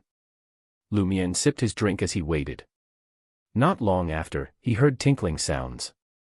He turned around to see Ryan wearing a rough dark bowler hat, a drab duffel coat, and pale yellow strides. Leah attracted the attention of almost all the men in OL Tavern with her white pleated cashmere dress, off-white coat, Mousseline boots, and small silver bells tied to her boots and veil. Similarly, Valentine wore a white vest, a blue tweed jacket, and black trousers, with his blonde hair covered in a little powder. The three of them walked to the bar counter under everyone's gazes and sat down beside Lumière. Lumière didn't look up as he thought to himself, a glass of Darige red wine, a glass of rye beer, and a glass of Curepis. Ryan took off his top hat and put it aside. Then, he said to Maurice Benet, "A glass of Darige red wine, a glass of rye beer, and a glass of Curepis." Lumière let out a long sigh, and Ryan asked, "What's wrong?" Lumière took a sip of his whiskey sour and said in a deep voice, "I'm a nobody, with no time to notice the brightness of the sun." Chapter 34, 34 Sayings. 34 Sayings. Lumiere intended to observe, so he went through the entire process of getting to know Leah and her companions until they arrived outside the Cathedral of the Eternal Blazing Sunday. He confirmed that these three foreigners really didn't know him and weren't on guard against his corresponding prank. Has time really rewound? Lumiere was momentarily in a daze. Valentine said his lines as he looked at the magnificent building in front of him that had blended into the night. We've been here before. There's no one here. Lumiere composed himself and stopped following the procedure. He said directly, that's because the Padre doesn't want to bother with you. He planned on leaving the impression on these three foreigners, who were suspected to be official Beyonders, that he liked to joke but meant no harm. Leah thought of several possibilities and asked, "You're saying that the Padre is in the cathedral but isn't responding to the knocks due to certain matters?" Lumiere smiled. It's not suitable to have others see you having an affair in the cathedral. After saying this, he instinctively muttered in his heart, unfortunately, I can't hear the classic line, you've ruined the Holy Church's plans, this time. Of course, after learning more about Madame Pualis, he felt that what the Padre said was not entirely unreasonable. Perhaps Padres could be like the main characters in Aurora's spy novels, who were willing to endure temporary humiliation and betray their bodies to infiltrate the evil forces represented by Madame Pualis to complete an important mission. Valentine's cold attitude changed as he asked anxiously, having an affair in the cathedral? Lumiere spread his hands. What's the problem? The Padre does this every day. Relax. Isn't there a saying that goes, throughout the ages, it has remained unchanged, men will always pursue women? Valentine snapped, but this is a cathedral. Lumiere thought for a moment and asked curiously, so, as long as the clergyman doesn't have the affair in the cathedral, it's acceptable? This is blasphemy against God. Valentine was on the verge of exploding. Ryan placated him with a pat on the shoulder, and the most composed foreigner in the group asked, do you know who the Padre is having an affair with tonight? Lumiere shook his head. There are too many possibilities. His mistresses include Madame Pualis, Madonna Benet, Philippa Guillaume, and Sybil Berry. Madonna Benet. She has the same last name as the Padre. Leah interjected. Lumiere nodded. She and the Padre are cousins twice removed. Valentine was stunned for a moment. He gritted his teeth and asked, is Guillaume Benet a servant of God or a servant of the demon? Do you only know this line? Why don't I see you blowing up his head? Lumiere deliberately defended the Padre, it's actually nothing. In Dirige, we have a saying, distant cousins, feel free to sleep together. Leah laughed, tinkling the silver bell on her head. Why do you have so many sayings? Lumiere spread his hands again. That's just how it is in the countryside. Ryan interjected thoughtfully, how do you know that we're not from Dirige? You wouldn't have said, in Dirige, there's a saying. You told me this yourself. Lumiere had been quick to shoot off his tongue and actually treated what had happened previously as information that he already knew. He had no choice but to make up a reason. You don't look like Dirige locals. He pointed to the road leading to the village and said, I've already helped you find the Padre. I have to go home now. Leah smiled faintly and said, I thought you'd follow us. I don't dare offend the Padre, Lumiere casually mentioned. The villager who snitched on him previously has been missing for a long time. Without waiting for Ryan and the others to respond, he waved his hand and ran to the other side of the square, saying, remember to keep my secret, my cabbages. Lumiere walked along a starlit country road, the crimson moon obscured by clouds. He pondered recent events, his hands in pocket. As he neared his home, he looked up at the roof of the semi-subterranean two-story building. As expected, Aurora sat there, hugging her knees and gazing at the cosmos. In the darkness, she seemed lonely and distant. It has really repeated. Is there a possibility that what happened previously is real and I'm dreaming now? Lumiere had just come up with a new guess when he suddenly realized the difference between the two March 29 THS. He realized that the woman who had given him the wand card and taught him mysticism knowledge was absent from OL Tavern, preventing him from determining if he was dreaming or not. I'll do a confirmation tomorrow. Lumiere composed himself, walked to his house, and pushed the door open. Just like last time, Lumiere climbed to the roof. Using the ladder on the second floor and sat beside Aurora. What's so interesting about this view? Lumiere said deliberately. Aurora turned her head and sighed. Just as she was about to speak, Lumion added, I mean, what does the cosmos mean to you? Aurora sized him up. You're being rather direct today. She then looked at the cosmos and said faintly, as you know, I'm not from Cordoue or Darige. I don't know if you've ever heard the saying that home is where you can't return to. Lumion didn't joke as he looked into the cosmos. Aurora proceeded to fly into her bedroom and write a letter to her pen pal. Lumion didn't reveal his newfound Beyonder status. He returned to the second floor, chatted with her sister about her pen pal, then closed Aurora's door and returned to his bedroom. Upon seeing the white four-piece bed, Lumion's heart skipped a beat. He lifted the pillow and found the Minor Arcana tarot card representing the Seven of Wands. Looking at the man in verdant attire with a determined expression on his face, his hand holding a wand, poised for battle his enemies, Lumion remembered the woman's interpretation of the card: crisis, challenge, confrontation, courage. The more Lumion thought about it, the more he felt that these four words truly revealed his current situation. Before drawing the card, there was a high chance that he would enter a crisis and face challenges. What I need to do next is to muster my courage and confront the problem. Wait, hasn't time already turned back? I haven't even met that lady or drawn the card. Why is it here? Lumion was alarmed. He wasn't too confident about his previous guesses. All kinds of thoughts and deductions quickly emerged in his mind, like bubbles bubbling in boiling water. This made Lumion's head hurt. He felt like he was about to go crazy. In the end, Lumion decided to treat the woman and the item she gave him as an exception for the time being. With that lady's mysteriousness and uniqueness, it was considered normal for her to be unaffected by time reversal. If I can find her tomorrow and she still knows me, it means that there's nothing wrong with my deduction. Lumion exhaled, feeling mentally exhausted. He went to the washroom to wash up and went to bed early. Lumion woke up in the familiar, faint gray fog and sat up, seeing the wooden table and chair in front of the window. He had once again entered the special dream. Upon discovering that the wand card still existed, Lumion knew he could enter. Lumion subconsciously touched the inner pocket of his clothes, and his expression froze. The gold coins were gone. All the gold coins were gone. Lumion hurriedly jumped off the bed and searched his entire body and the spot where he had been lying, but couldn't find them. He didn't even have one koppet worth of copper coins. Time has reversed here, too. Lumion suddenly had such a guess. He looked around and didn't see the shotgun, axe, or pitchfork that should have been there. He calmed himself and walked down to the first floor, where he found the pitchfork and hand axe in their original locations, identical to his first exploration of the dream ruins. Similarly, the bucket of corn oil had not been placed beside the stove. As for the shotgun, Lumion searched everywhere but didn't find it.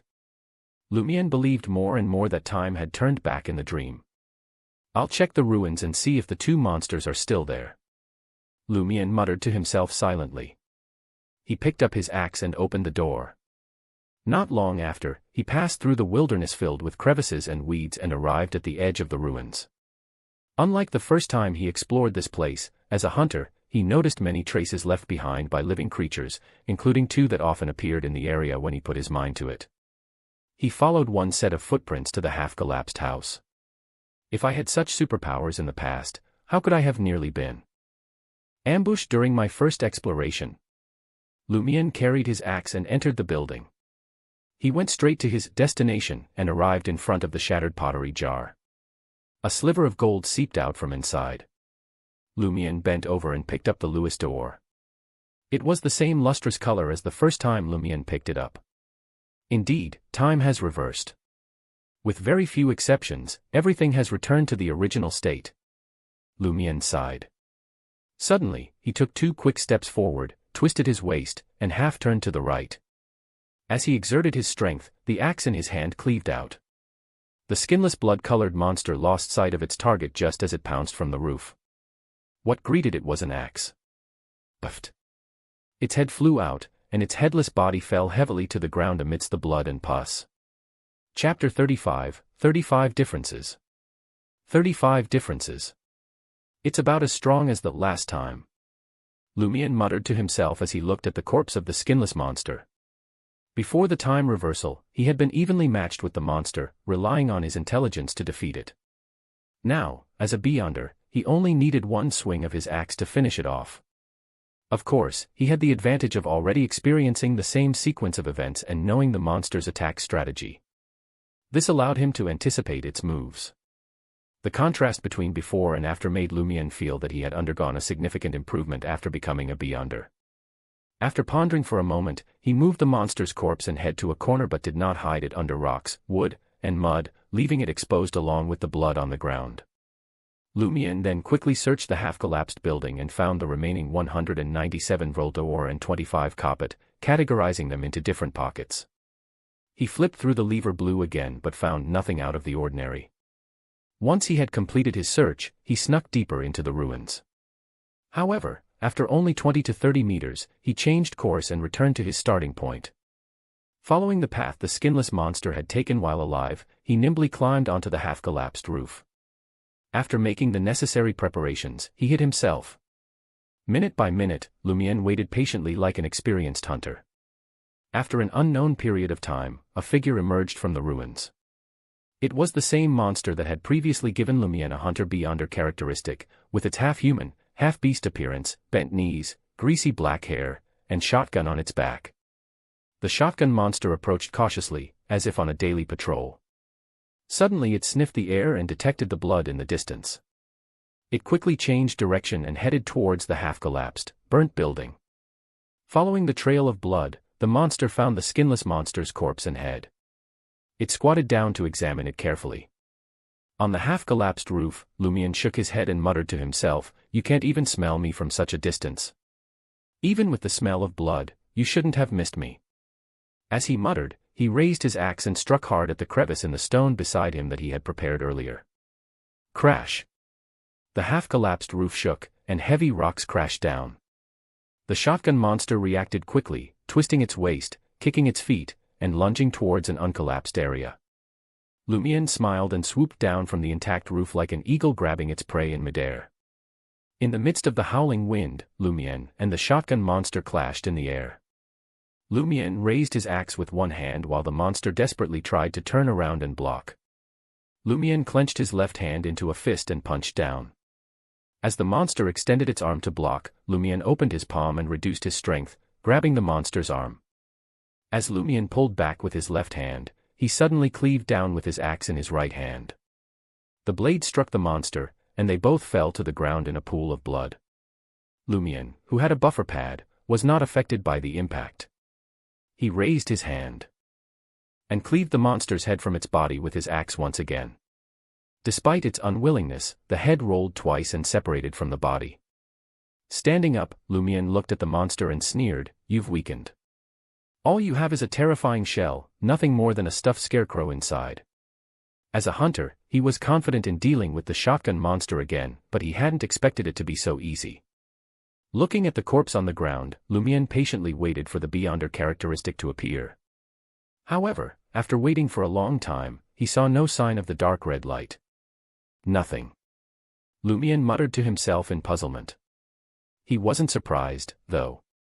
Last time, he had obtained the shotgun monster's Beyonder characteristic and turned it into a potion that he had already consumed. Since the time reversal didn't turn me back into an ordinary person, and the Beyonder characteristic in my body hasn't disappeared, it means that there's one less hunter Beyonder characteristic here. The shotgun monster is only back in its living state, but it essentially lacks what's important. The question now is, why am I still the same before the time reversal? He couldn't come up with an answer, so he decided to loot the copper coins from the shotgun monster and leave the ruins. The next morning, Lumion didn't feign a headache in front of his sister like he had on March 30th. Instead, he got up early and prepared breakfast, including toast, fried poached eggs, sliced bacon, and more. Aurora was surprised to see Lumion's diligence. "Oh, you're so diligent. I thought you wouldn't be able to get up this morning after drinking so much yesterday." Lumion casually replied, "Just a glass of apple whiskey sour and a glass of absinthe." "How is that too much?" Aurora shook her head and smiled. "What's there to be proud of? Other than wine, other alcoholic beverages are unhealthy and affect our brains. No wonder you're becoming more and more stupid, my drunkard brother." Lumion, who couldn't argue with his sister, muttered to himself, "Why is wine an exception?" "Because I like it," Aurora replied, challenging Lumion to retort. Lumion had no response. After breakfast, he stayed home and kneaded dough instead of going out. Aurora clicked her tongue in wonder. Did you cause any trouble? You're so obedient. Tell me, I won't beat you up. At most, I'll give you an additional combat class. Nothing. Lumion deflected the question and said, I find things in the village getting weirder and weirder. Some people are acting more and more abnormally. Aurora, do you feel that way? Lumion had observed that his sister didn't have any memories related to the time reversal, but the abnormality in the village had to have started before March 29th. As a mystery prior, Aurora might have sensed it but didn't pay enough attention to it. Aurora's expression turned serious. Even you can sense that something is amiss. Tell me, who were the ones who made you feel this way? As expected, Aurora knew that there was something wrong with some people, but she didn't expect the problem to be so serious. Lumion washed his hands and thought before responding. Madame Pualis, the Padre, Pons Benet, and the shepherd, Pierre Barry, who returned to the village early. There is indeed something wrong with Madame Pualis. I knew something was off about her when she came to quarter with the administrator, but she was very restrained. Apart from constantly having extramarital relationships, there was nothing evil about her. I saw something on her. Aurora stopped herself, not wanting to drag Lumion into the supernatural world. Constantly having extramarital affairs. Before Lumion found out that Madame Pualis was having an affair with the Padre, he found Madame Pualis a decent lady. He was surprised to learn that Madame Pualis had affairs with men other than the Padre. Of course, this was in line with Lumion's stereotypical view of Madame Pualis. As for the Padre, he has the same strong desire for superpowers as you, but he has never received the blessings of the eternal blazing sun church, Aurora continued. A guy like Pons Benet, whose brain is nothing but muscle, can't do anything strange. As for the shepherd, Pierre Barry, rushing back a few sheep seems a little off, but I can't tell what's wrong, and I don't dare to look deeper. As one would expect from a sequence 7 of the mystery prior pathway. Before the time reversal, I hadn't conversed much with Grande Sir about such topics. In fact, I overlooked the crucial hint that there could be an issue with Pierre Barry's sheep. Yes, I didn't suspect Pierre Barry much back then.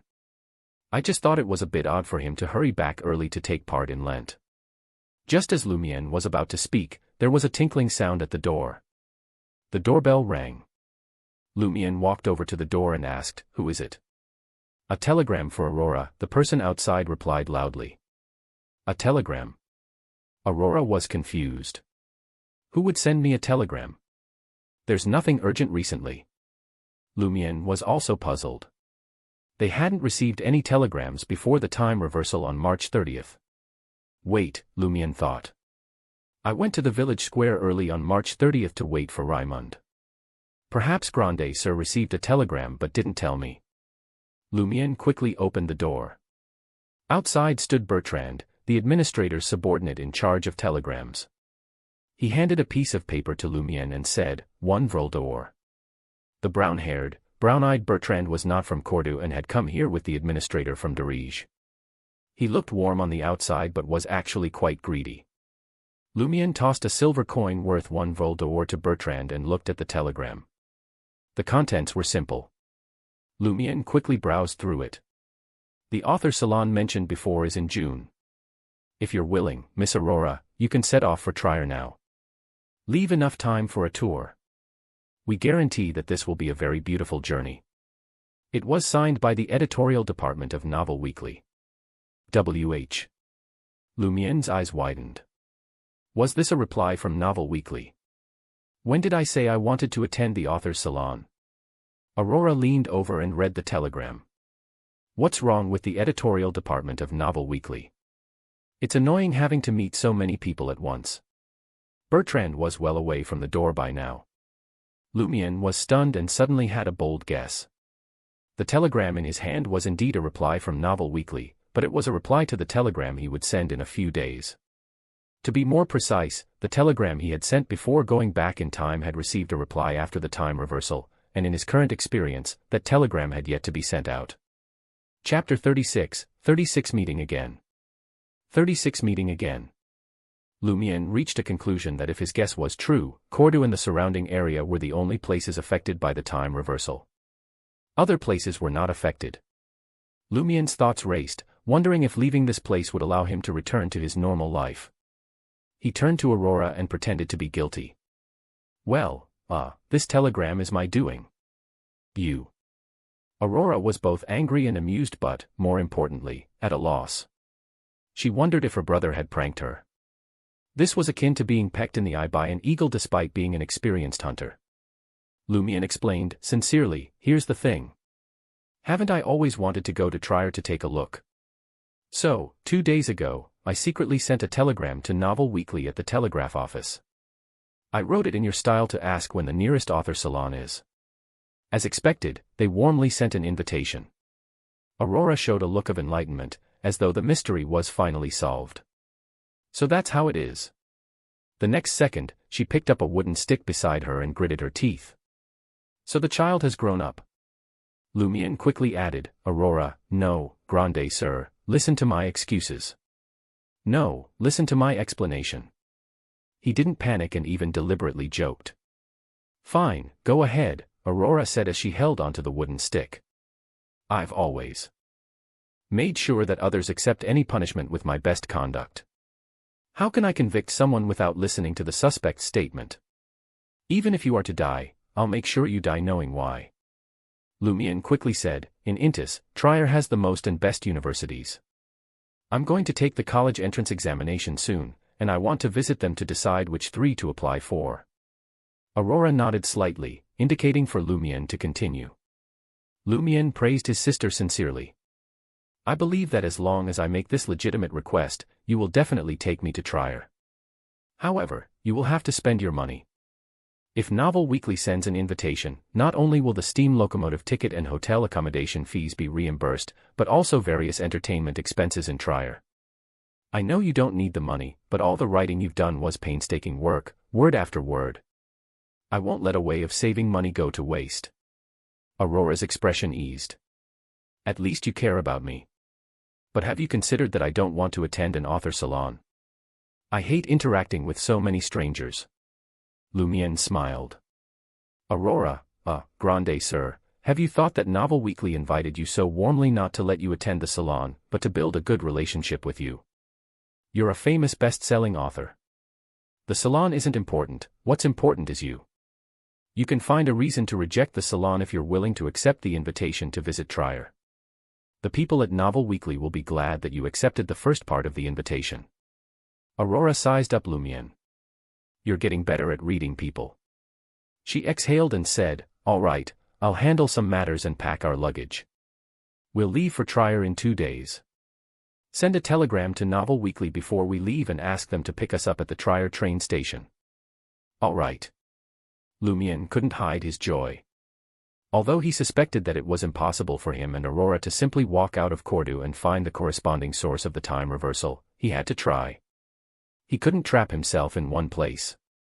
Having such thoughts, he had tried to convince Aurora. Lumiere didn't plan on telling Aurora about the time reversal because she had lost her corresponding memories. Lumiere knew that it was unlikely that she would believe such a delusional speculation unless Lumiere kept making prophecies that were eventually verified. However, he still pretended that he wasn't aware of the time reversal. He didn't plan on making prophecies for the time being to see if he could discover any clues.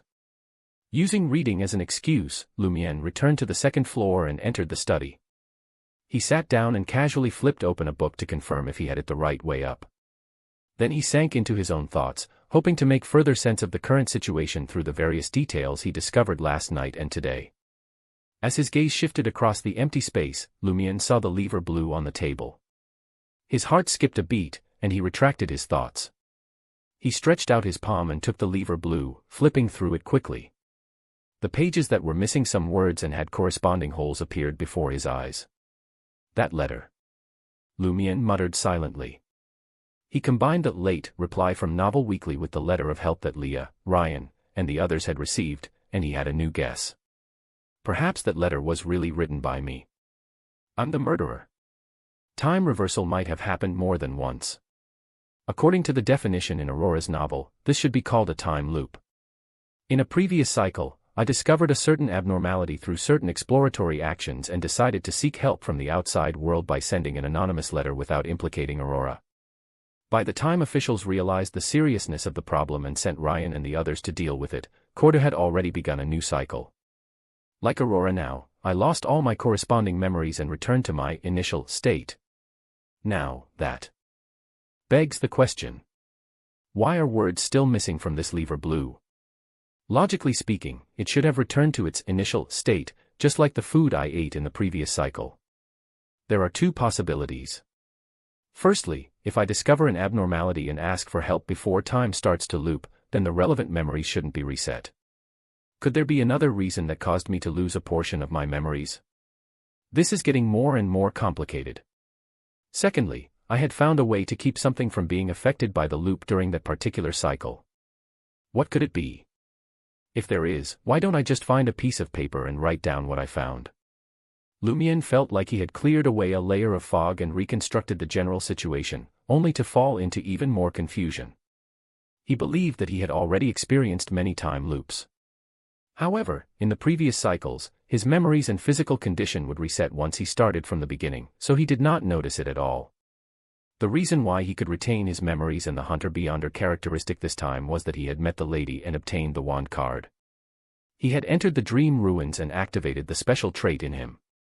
Since the special trait brought about by the two symbols allowed Lumion to bring his Beyonder state in the dream to reality, it was completely possible for them to save his complete physical condition to the starting point of the cycle. Therefore, even after the shotgun monster's condition reset, it still failed to retrieve the Hunter-Beyonder characteristic. Lumion leaned back in his chair and looked at the ceiling as he slowly exhaled. He then laughed self-deprecatingly. I've just become a Beyonder, but I have to face such abnormal things. I don't even get the time to develop. I can't confirm that the request for help was created by me. It might have been Aurora, and Madame Pualis is also a suspect. As Beyonders, they might have sensed something amiss during a certain cycle and tried to save themselves. With their mysticism knowledge, it's easier for them to find a way to preserve some traces than I can. Nonetheless, a time loop is indeed the best guess for the current situation. As he pondered, Lumion realized a way to confirm the source of the letter. The solution was simple. He would enter the dream ruins and flip through the same lever blue at home. If the lever blue also had missing words, it meant that Lumion had created the letter of help himself.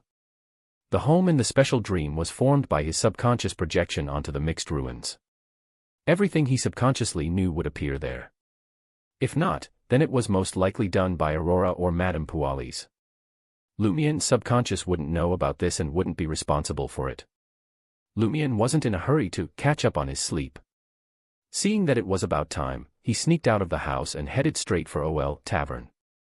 In the corner of OL Tavern, he spotted a familiar figure. It was the lady who had given him the wand card and potion formula. She was wearing a long orange pleated dress with a flounce collar and a light-colored frilly hat. Lumion heaved a sigh of relief, feeling like a drowning person who had finally caught a lifebuoy. He quickly walked over and noticed that there were not breakfast items on the table in front of the lady, but 3 stacks of tarot cards. Do you need me to draw a card? Lumion probed. You've already drawn it. The woman shuffled the 3 stacks of tarot cards without looking up. Lumion felt tears welling up in his eyes. As expected, she was not affected by the time loop. Without beating around the bush, Lumion sat down and asked directly, I, as well as the entire Corda village, have fallen into a time loop. The lady looked up and replied with a smile, yes, you're one of the circle inhabitants. Lumion repeated the term circle inhabitants to himself and asked in confusion, what does that refer to? People caught in a time loop. The lady smiled and said, there are 2 explanations. The first refers to people that obtained a special power equivalent to sequence 4 after praying to a certain existence. The second refers to your current situation. You can obtain strength by praying to a hidden existence. Lumion was very surprised by the first explanation of circle inhabitants. Wasn't it the case that all 22 Beyonder pathways relied on consuming potions to advance? The lady nodded slightly and said, in theory, the eternal blazing sun can also bestow the gift of Beyonder powers without the need for a potion. However, it is a burden to him. It can only be used as a temporary measure. The more people who need a blessing, the greater the burden. It might even affect his state. There are also disadvantages to those who are bestowed. They will slowly become closer to the eternal blazing sun, be it in body, mind, or spirit. Moreover, as it is a gift from a superior being, they can take it back at any time unless you possess the unique power of certain pathways and secretly complete a certain level of stealing while still having the gift. Chapter 37, Dangerous Forest. 37, Dangerous Forest. Lumian paused for a moment and then said, so the body, mind, and spirit will approach the bestower because the power of the gift carries a corresponding brand. He made this inference from the beyonder characteristics left behind by the oldest one and the previous owners. Although the bestowment was pure strength and didn't contain any characteristics, it was also likely to have been tainted with all the previous owners' quirks. The lady held the tarot cards and nodded in agreement. Your logical ability is impressive. You should thank Aurora for giving you enough basic education. Lumian muttered inwardly, no need for your reminder. The lady continued, even if the bestower doesn't wish to affect the bestowed, it's difficult to prevent the other party from approaching them physically, mentally, and spiritually. This is because if the power bestowed doesn't contain the bestower's will, it will be challenging for the bestowed to control it, and it will quickly dissipate. Therefore, the blessings of the orthodox gods in this aspect are basically temporary and limited to a certain extent. And the evil gods don't care what happens to the bestowed. Lumian nodded thoughtfully and asked curiously, Beyonders, what I mean is, can people with Beyonder characteristics still accept gifts? Will the two conflict and cause them to lose control? The lady smiled and shook her head, there may be some conflict, but not much. Think about it. The power of the gift will transform your body to match that of the bestower, but your body has already adapted to your Beyonder characteristics. So, there will be a conflict until you find a new balance. However, this conflict won't affect your mind or spirit, so you won't lose control unless you're on the brink of collapse. The only problem is that you might have to get used to seeing a third eye and a fourth hand growing on your body. Of course, the prerequisite is that the power bestowed on you will last for a long time. The corresponding level has to be very high as well. Otherwise, the little changes in your body can be ignored. Lumian acknowledged the information in a terse manner. What if the gift is from the same or a neighboring pathway? He asked. The lady nodded. It won't cause any conflict. She then chuckled.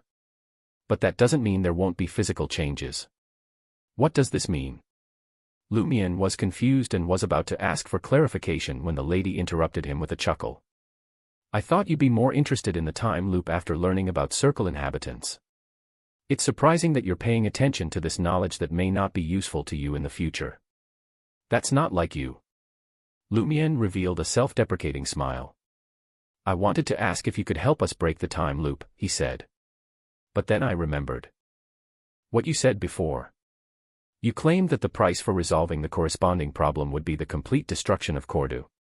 Everyone would die. If I wanted to achieve a better outcome, I could only rely on myself. I didn't understand it at the time, but now I can guess the reason. If you want to break the cycle and you're not a circle inhabitant, the only way is to destroy everything. The lady nodded in agreement. That's correct. Lumian was confused and asked, then why didn't you make it clear before? It's not like it's something that would lead to destruction. Or was this lady used to speaking in a half-concealed manner? The lady immediately laughed. Would you have believed me if I had told you that the whole village was caught up in a time loop? Lumian thought about it for a moment and replied, probably not. It was difficult to believe such an absurd story without experiencing it firsthand. The lady smiled and said, that's why I didn't make it clear.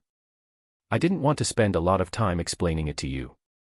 Lumian fell silent for a moment before seizing the opportunity to ask, do you know what the key is to breaking this cycle? In what direction should I focus my efforts? The lady shook her head. Divination on certain matters is very dangerous here. Huh? Lumian was confused. The woman could only add, if I knew the key, I would tell you, the lady said. The sooner I solve this, the sooner I can end this journey. She sighed. When can I have a work-free vacation? Work. Lumian couldn't obtain any inspiration from the mysterious lady, so he probed, if the padre isn't killed, will time stop repeating itself? No, the lady replied accurately. There are many trigger points in the loop, including time reaching the 12th night. You can figure out the rest yourself. 12th night. There's still quite a bit of time to investigate. Lumian thought for a moment and said, because I triggered the specialness in my body, I can maintain my memories and be under characteristics every time I loop, right? Seeing the lady nod, he further asked, so, as long as I'm alive and continue to investigate, I'll be able to find the key to end everything sooner or later. This was an application of the exhaustive method that Aurora had mentioned. In theory, that's right. The woman's emotive eyes, which puzzled Lumian couldn't put his finger on, surfaced again. But you should have realized that only Cordu and the surrounding area are in a time loop. Time is passing normally in the outside world, and the date is completely different from Cordu's. The 3 investigators will send telegrams to describe their situation and the village, and the officials will sense the abnormality here once they mention the date. Even if the investigators fail to send a telegram before the cycle restarts or they don't mention the date, as time passes, the officials will discover the problem. What do you think they will do to resolve the time loop in Cordu? Lumian fell silent for a moment before replying, they'll destroy it directly, just like your alternative choice. The lady nodded with mixed emotions. That can effectively prevent the abnormality from spreading and affecting others, she said. If you have the chance to go to the Sonia Sea in the future, you can ask about Bansi Harbor. It was destroyed by the Church of Storms due to some kind of corruption. No one escaped. Lumian felt a renewed determination to find the key point of the loop on his own. He mocked himself, saying, looks like I don't have much time left. He knew he only had 3 or 4 more cycles, and he couldn't have it loop to the 12th night every time. The lady stood up and calmly said, at least you still have a chance. Some people don't even have that. After leaving OL Tavern, Lumian stood on the road and looked at the few pedestrians and houses around him. Everything in Cordu village seemed normal on the surface. The villagers had the same emotions. As people everywhere, joy and anger, desire and longing. However, beneath the peaceful and noisy facade, this village hid an unimaginable horror. Everyone here had fallen into a loop and lived the same few days over and over again. Aside from a few people like Padre Guillaume Benet, Shepherd Pierre Barry, Pons Benet, and Ava Lizier, Lumian was temporarily unable to determine who was innocent. He wasn't even 100% sure that Raymond Gregg, who was usually rather dim and unscheming, was fine. The Padre's superpower may have influenced the lad's strange behavior at the end of Lent, instead of them having issues beforehand. For a moment, Lumian felt that Cordu was like a primitive forest, rife with unseen dangers. He couldn't tell who was the prey and who was the hunter. Caution and patience were most important to survive in such an environment. Ability, courage, wisdom, and experience had to take a back seat. This was somewhat similar to his vagrant days, yet clearly different. As these thoughts surfaced, he felt the hunter potion showing signs of digestion. This is the first step of the acting method. That's pretty fast. I thought it would take a month or 2 to start. He became excited at the possibility of digesting the hunter potion. Can I digest the hunter potion in 1 or 2 cycles? With the help of Dream Ruins hunting, he might quickly become a Sequence 8 provoker and increase his chances of solving the time loop problem. Lumian pondered as he walked forward. Soon, he arrived at the village square. His current plan was to chat with the Padre to test him for abnormalities and obtain any clues. As he looked around, he saw a figure walking towards the cathedral. The figure was wearing a dark brown long coat with a hood, a rope tied around his waist, and a pair of brand new soft leather shoes. It was Shepherd Pierre Barry. It's him. Lumian quickly approached Pierre and deliberately asked, Pierre, why are you back? Pierre's black curly hair was greasy, and he hadn't shaved for a long time. He happily replied, isn't Lent almost here? I haven't celebrated it in years. I can't miss it this year no matter what. His blue eyes were filled with a gentle smile, and he seemed completely different from the shepherd who had traumatized Lumian before. Ah, the answer will be somewhat different from the previous cycle in a different place with a different questioner. Although the essence doesn't change, certain words will be different. Lumian listened carefully and looked at Pierre's new shoes before asking, did you make it rich? Not really. I can only say that my current boss is not too shabby. He gave me quite a bit of things. Drinks are on me tonight. Pierre's joy was evident. All right. Lumière agreed and pointed at the cathedral. Are you going to pray? Pierre sighed and said, yes, it's been too long since I prayed to God in a cathedral. Though the sentence didn't seem significant, the more Lumière listened, the more he sensed that something was off. Shepherds weren't entirely isolated from human settlements. Numerous villages were scattered around the plains and pastures. High mountain meadows might be desolate, but shepherds would occasionally descend the mountain to resupply. How could he not find a cathedral? Indeed, if Pierre Barry had ventured to Feyenoord or Lemberg, locating the Cathedral of the Eternal Blazing Sun would be a fruitless endeavor. However, Lumière couldn't shake the feeling that there was something amiss in every word Pierre Barry uttered. Instead, Pierre Barry inquired, are you headed to the cathedral as well? No, Lumière replied, shaking his head. I thought there'd be people chatting in the square, but it was empty. He then waved his hand. I'm going home. See you tonight, Pierre Barry responded, waving back. After watching the shepherd head towards the cathedral, Lumière made his way back to the village. He decided against having a chat with the padre. His next destination, the home of shepherd Pierre Barry. Chapter 38, 38 Sheep. 38 sheep. Over a dozen members of the Barry family were crammed into a ramshackle two-story house. Lumière seemed unfazed by the open door and carefully maneuvered around it to the vacant area enclosed by wooden fences at the back. Piles of hay and firewood were scattered near the eaves of the clearing, and 3 filthy, white sheep, muddied with dirt, were lingering there. Lumière remembered Aurora mentioning that the sheep Pierre had hurried back with seemed peculiar, but she couldn't quite pinpoint what was unusual about them. That's why Lumière had taken advantage of the shepherd's absence during prayer at the cathedral to inspect the sheep. Although he had never herded sheep himself, he had lived near the highland pastures in Cordoue, so he had at least encountered 70 to 80 sheep. He was by no means unfamiliar with them. After observing closely for some time, Lumière couldn't discern any differences between the 3 sheep before him and others of their kind.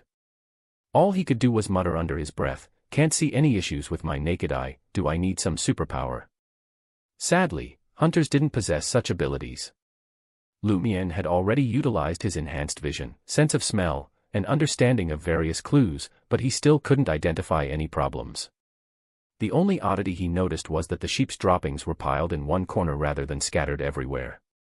Of course, there was a high probability that the Barry family regularly cleaned the area to use the feces more efficiently.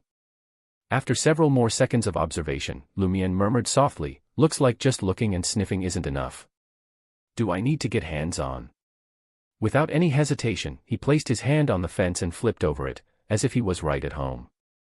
The 3 sheep turned their heads simultaneously to look at Lumière, who greeted them with a grin. Come on, time for a checkup. He wasn't concerned that their owner would discover his actions since he had done similar things more than once. Every family in the village knew that this guy enjoyed playing pranks in various ways. Using sheep as props was just part of his antics. In Lumière's own words, when your reputation is already tarnished, there are some perks to being infamous. With the title of Prankster King, anything he did in Cordoue village wouldn't arouse too much suspicion. Even if those who were clearly abnormal caught him red-handed, they wouldn't be able to confirm that something was amiss with him. Of course, under such circumstances, Padre Guillaume and Shepherd Pierre might try to silence him as a precautionary measure. As such, he needed to exercise caution when necessary. Bah! Bah! Bah! As if sensing Lumière's ill intentions, the 3 sheep hid behind the haystack, their cries barely audible. But how could they escape a hunter? Lumière grabbed a sheep and patted its side while forcefully examining its teeth. No issues here either, he whispered. Seeing the sheep look at him, he added with a wicked grin, you're in excellent health. You'd probably make a delicious mutton stew with peas. He deliberately said this to test the intelligence of the 3 sheep. When there were no problems with the target's body, he could only start from this angle. The sheep's eyes glazed over momentarily. Lumière chuckled. Pretty smart, huh? Do you understand what I'm saying? The sheep's eyes returned to normal as it turned its head and began eating hay. Ignoring me. Lumière stroked his chin. I'll buy you from Pierre Barry later and have you for dinner tonight. The sheep remained unresponsive. It bit off a piece of hay and yanked it out. The haystack suddenly collapsed, and Lumière's sharp hunter's eyes caught a glimpse of something. His expression darkened as he walked over and squatted down for a closer inspection. It was a bundle of black hair containing a few severed fingernails. Why would this be outside the house? Lumion muttered in surprise. As a native of Cordu, he was well aware of the burial customs of the Darij region. When someone died at home, their hair and nails had to be cut and hidden somewhere inside the house to maintain their horoscope and good fortune. How could such an item appear in an outdoor haystack? Lumion picked up the bundle of hair and nails, weighing it as he examined it.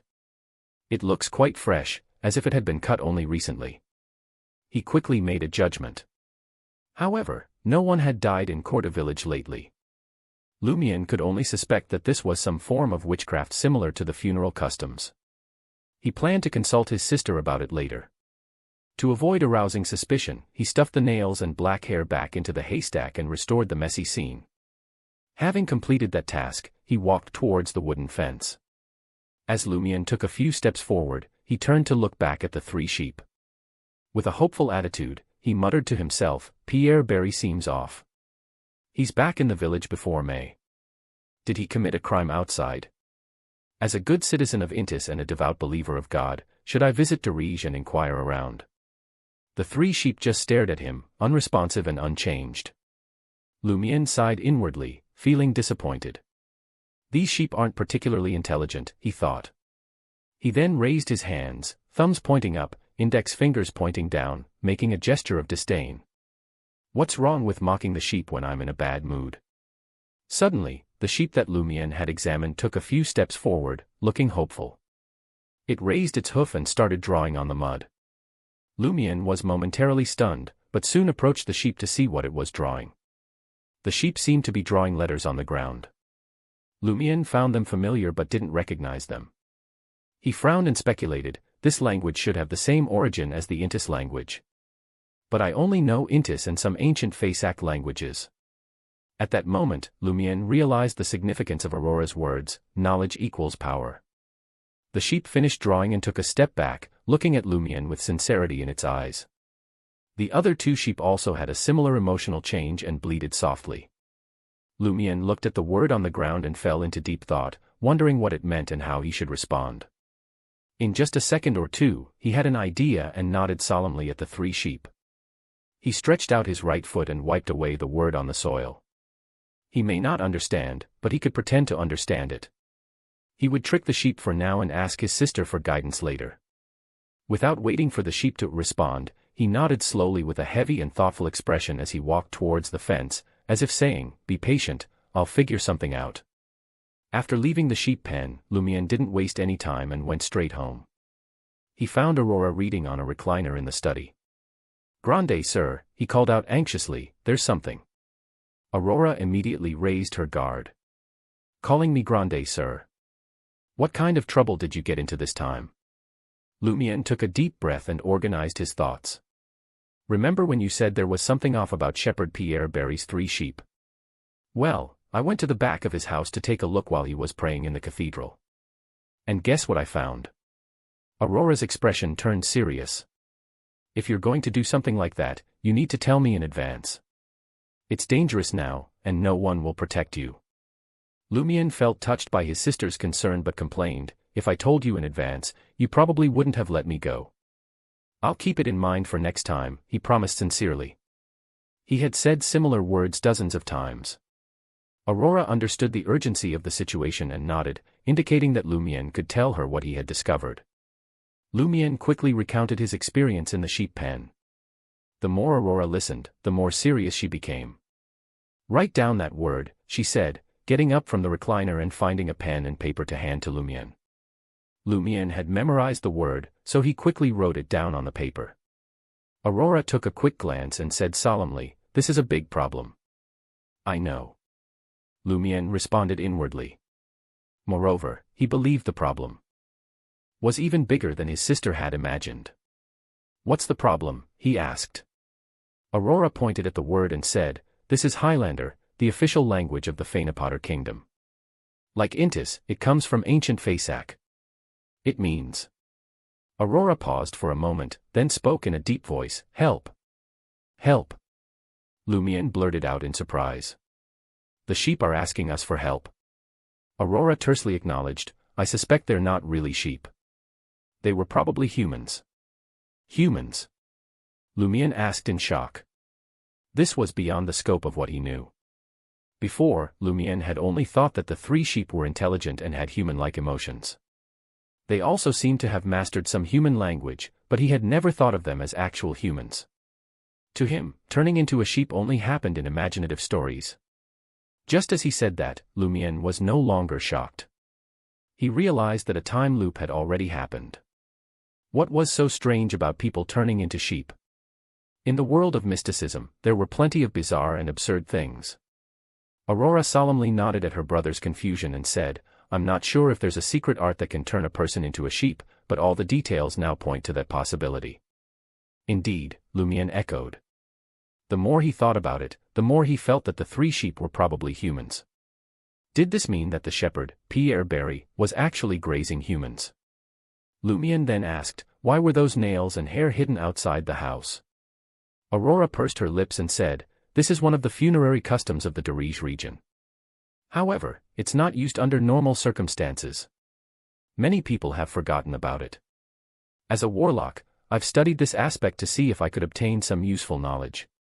She then explained, when a family member commits suicide or is murdered by a relative, or if they had a bad character while alive and exerted a negative influence on the entire family, the hair and nails that are cut after death have to be hidden outside the house to prevent the family's horoscope from being affected and bringing them bad luck. Suicide or murder by a relative. Lumion suddenly thought of something. During the last cycle, Pons Benet entered Naroka's house without adhering to the funeral customs. Could he have gone to take away Naroka's hair and nails?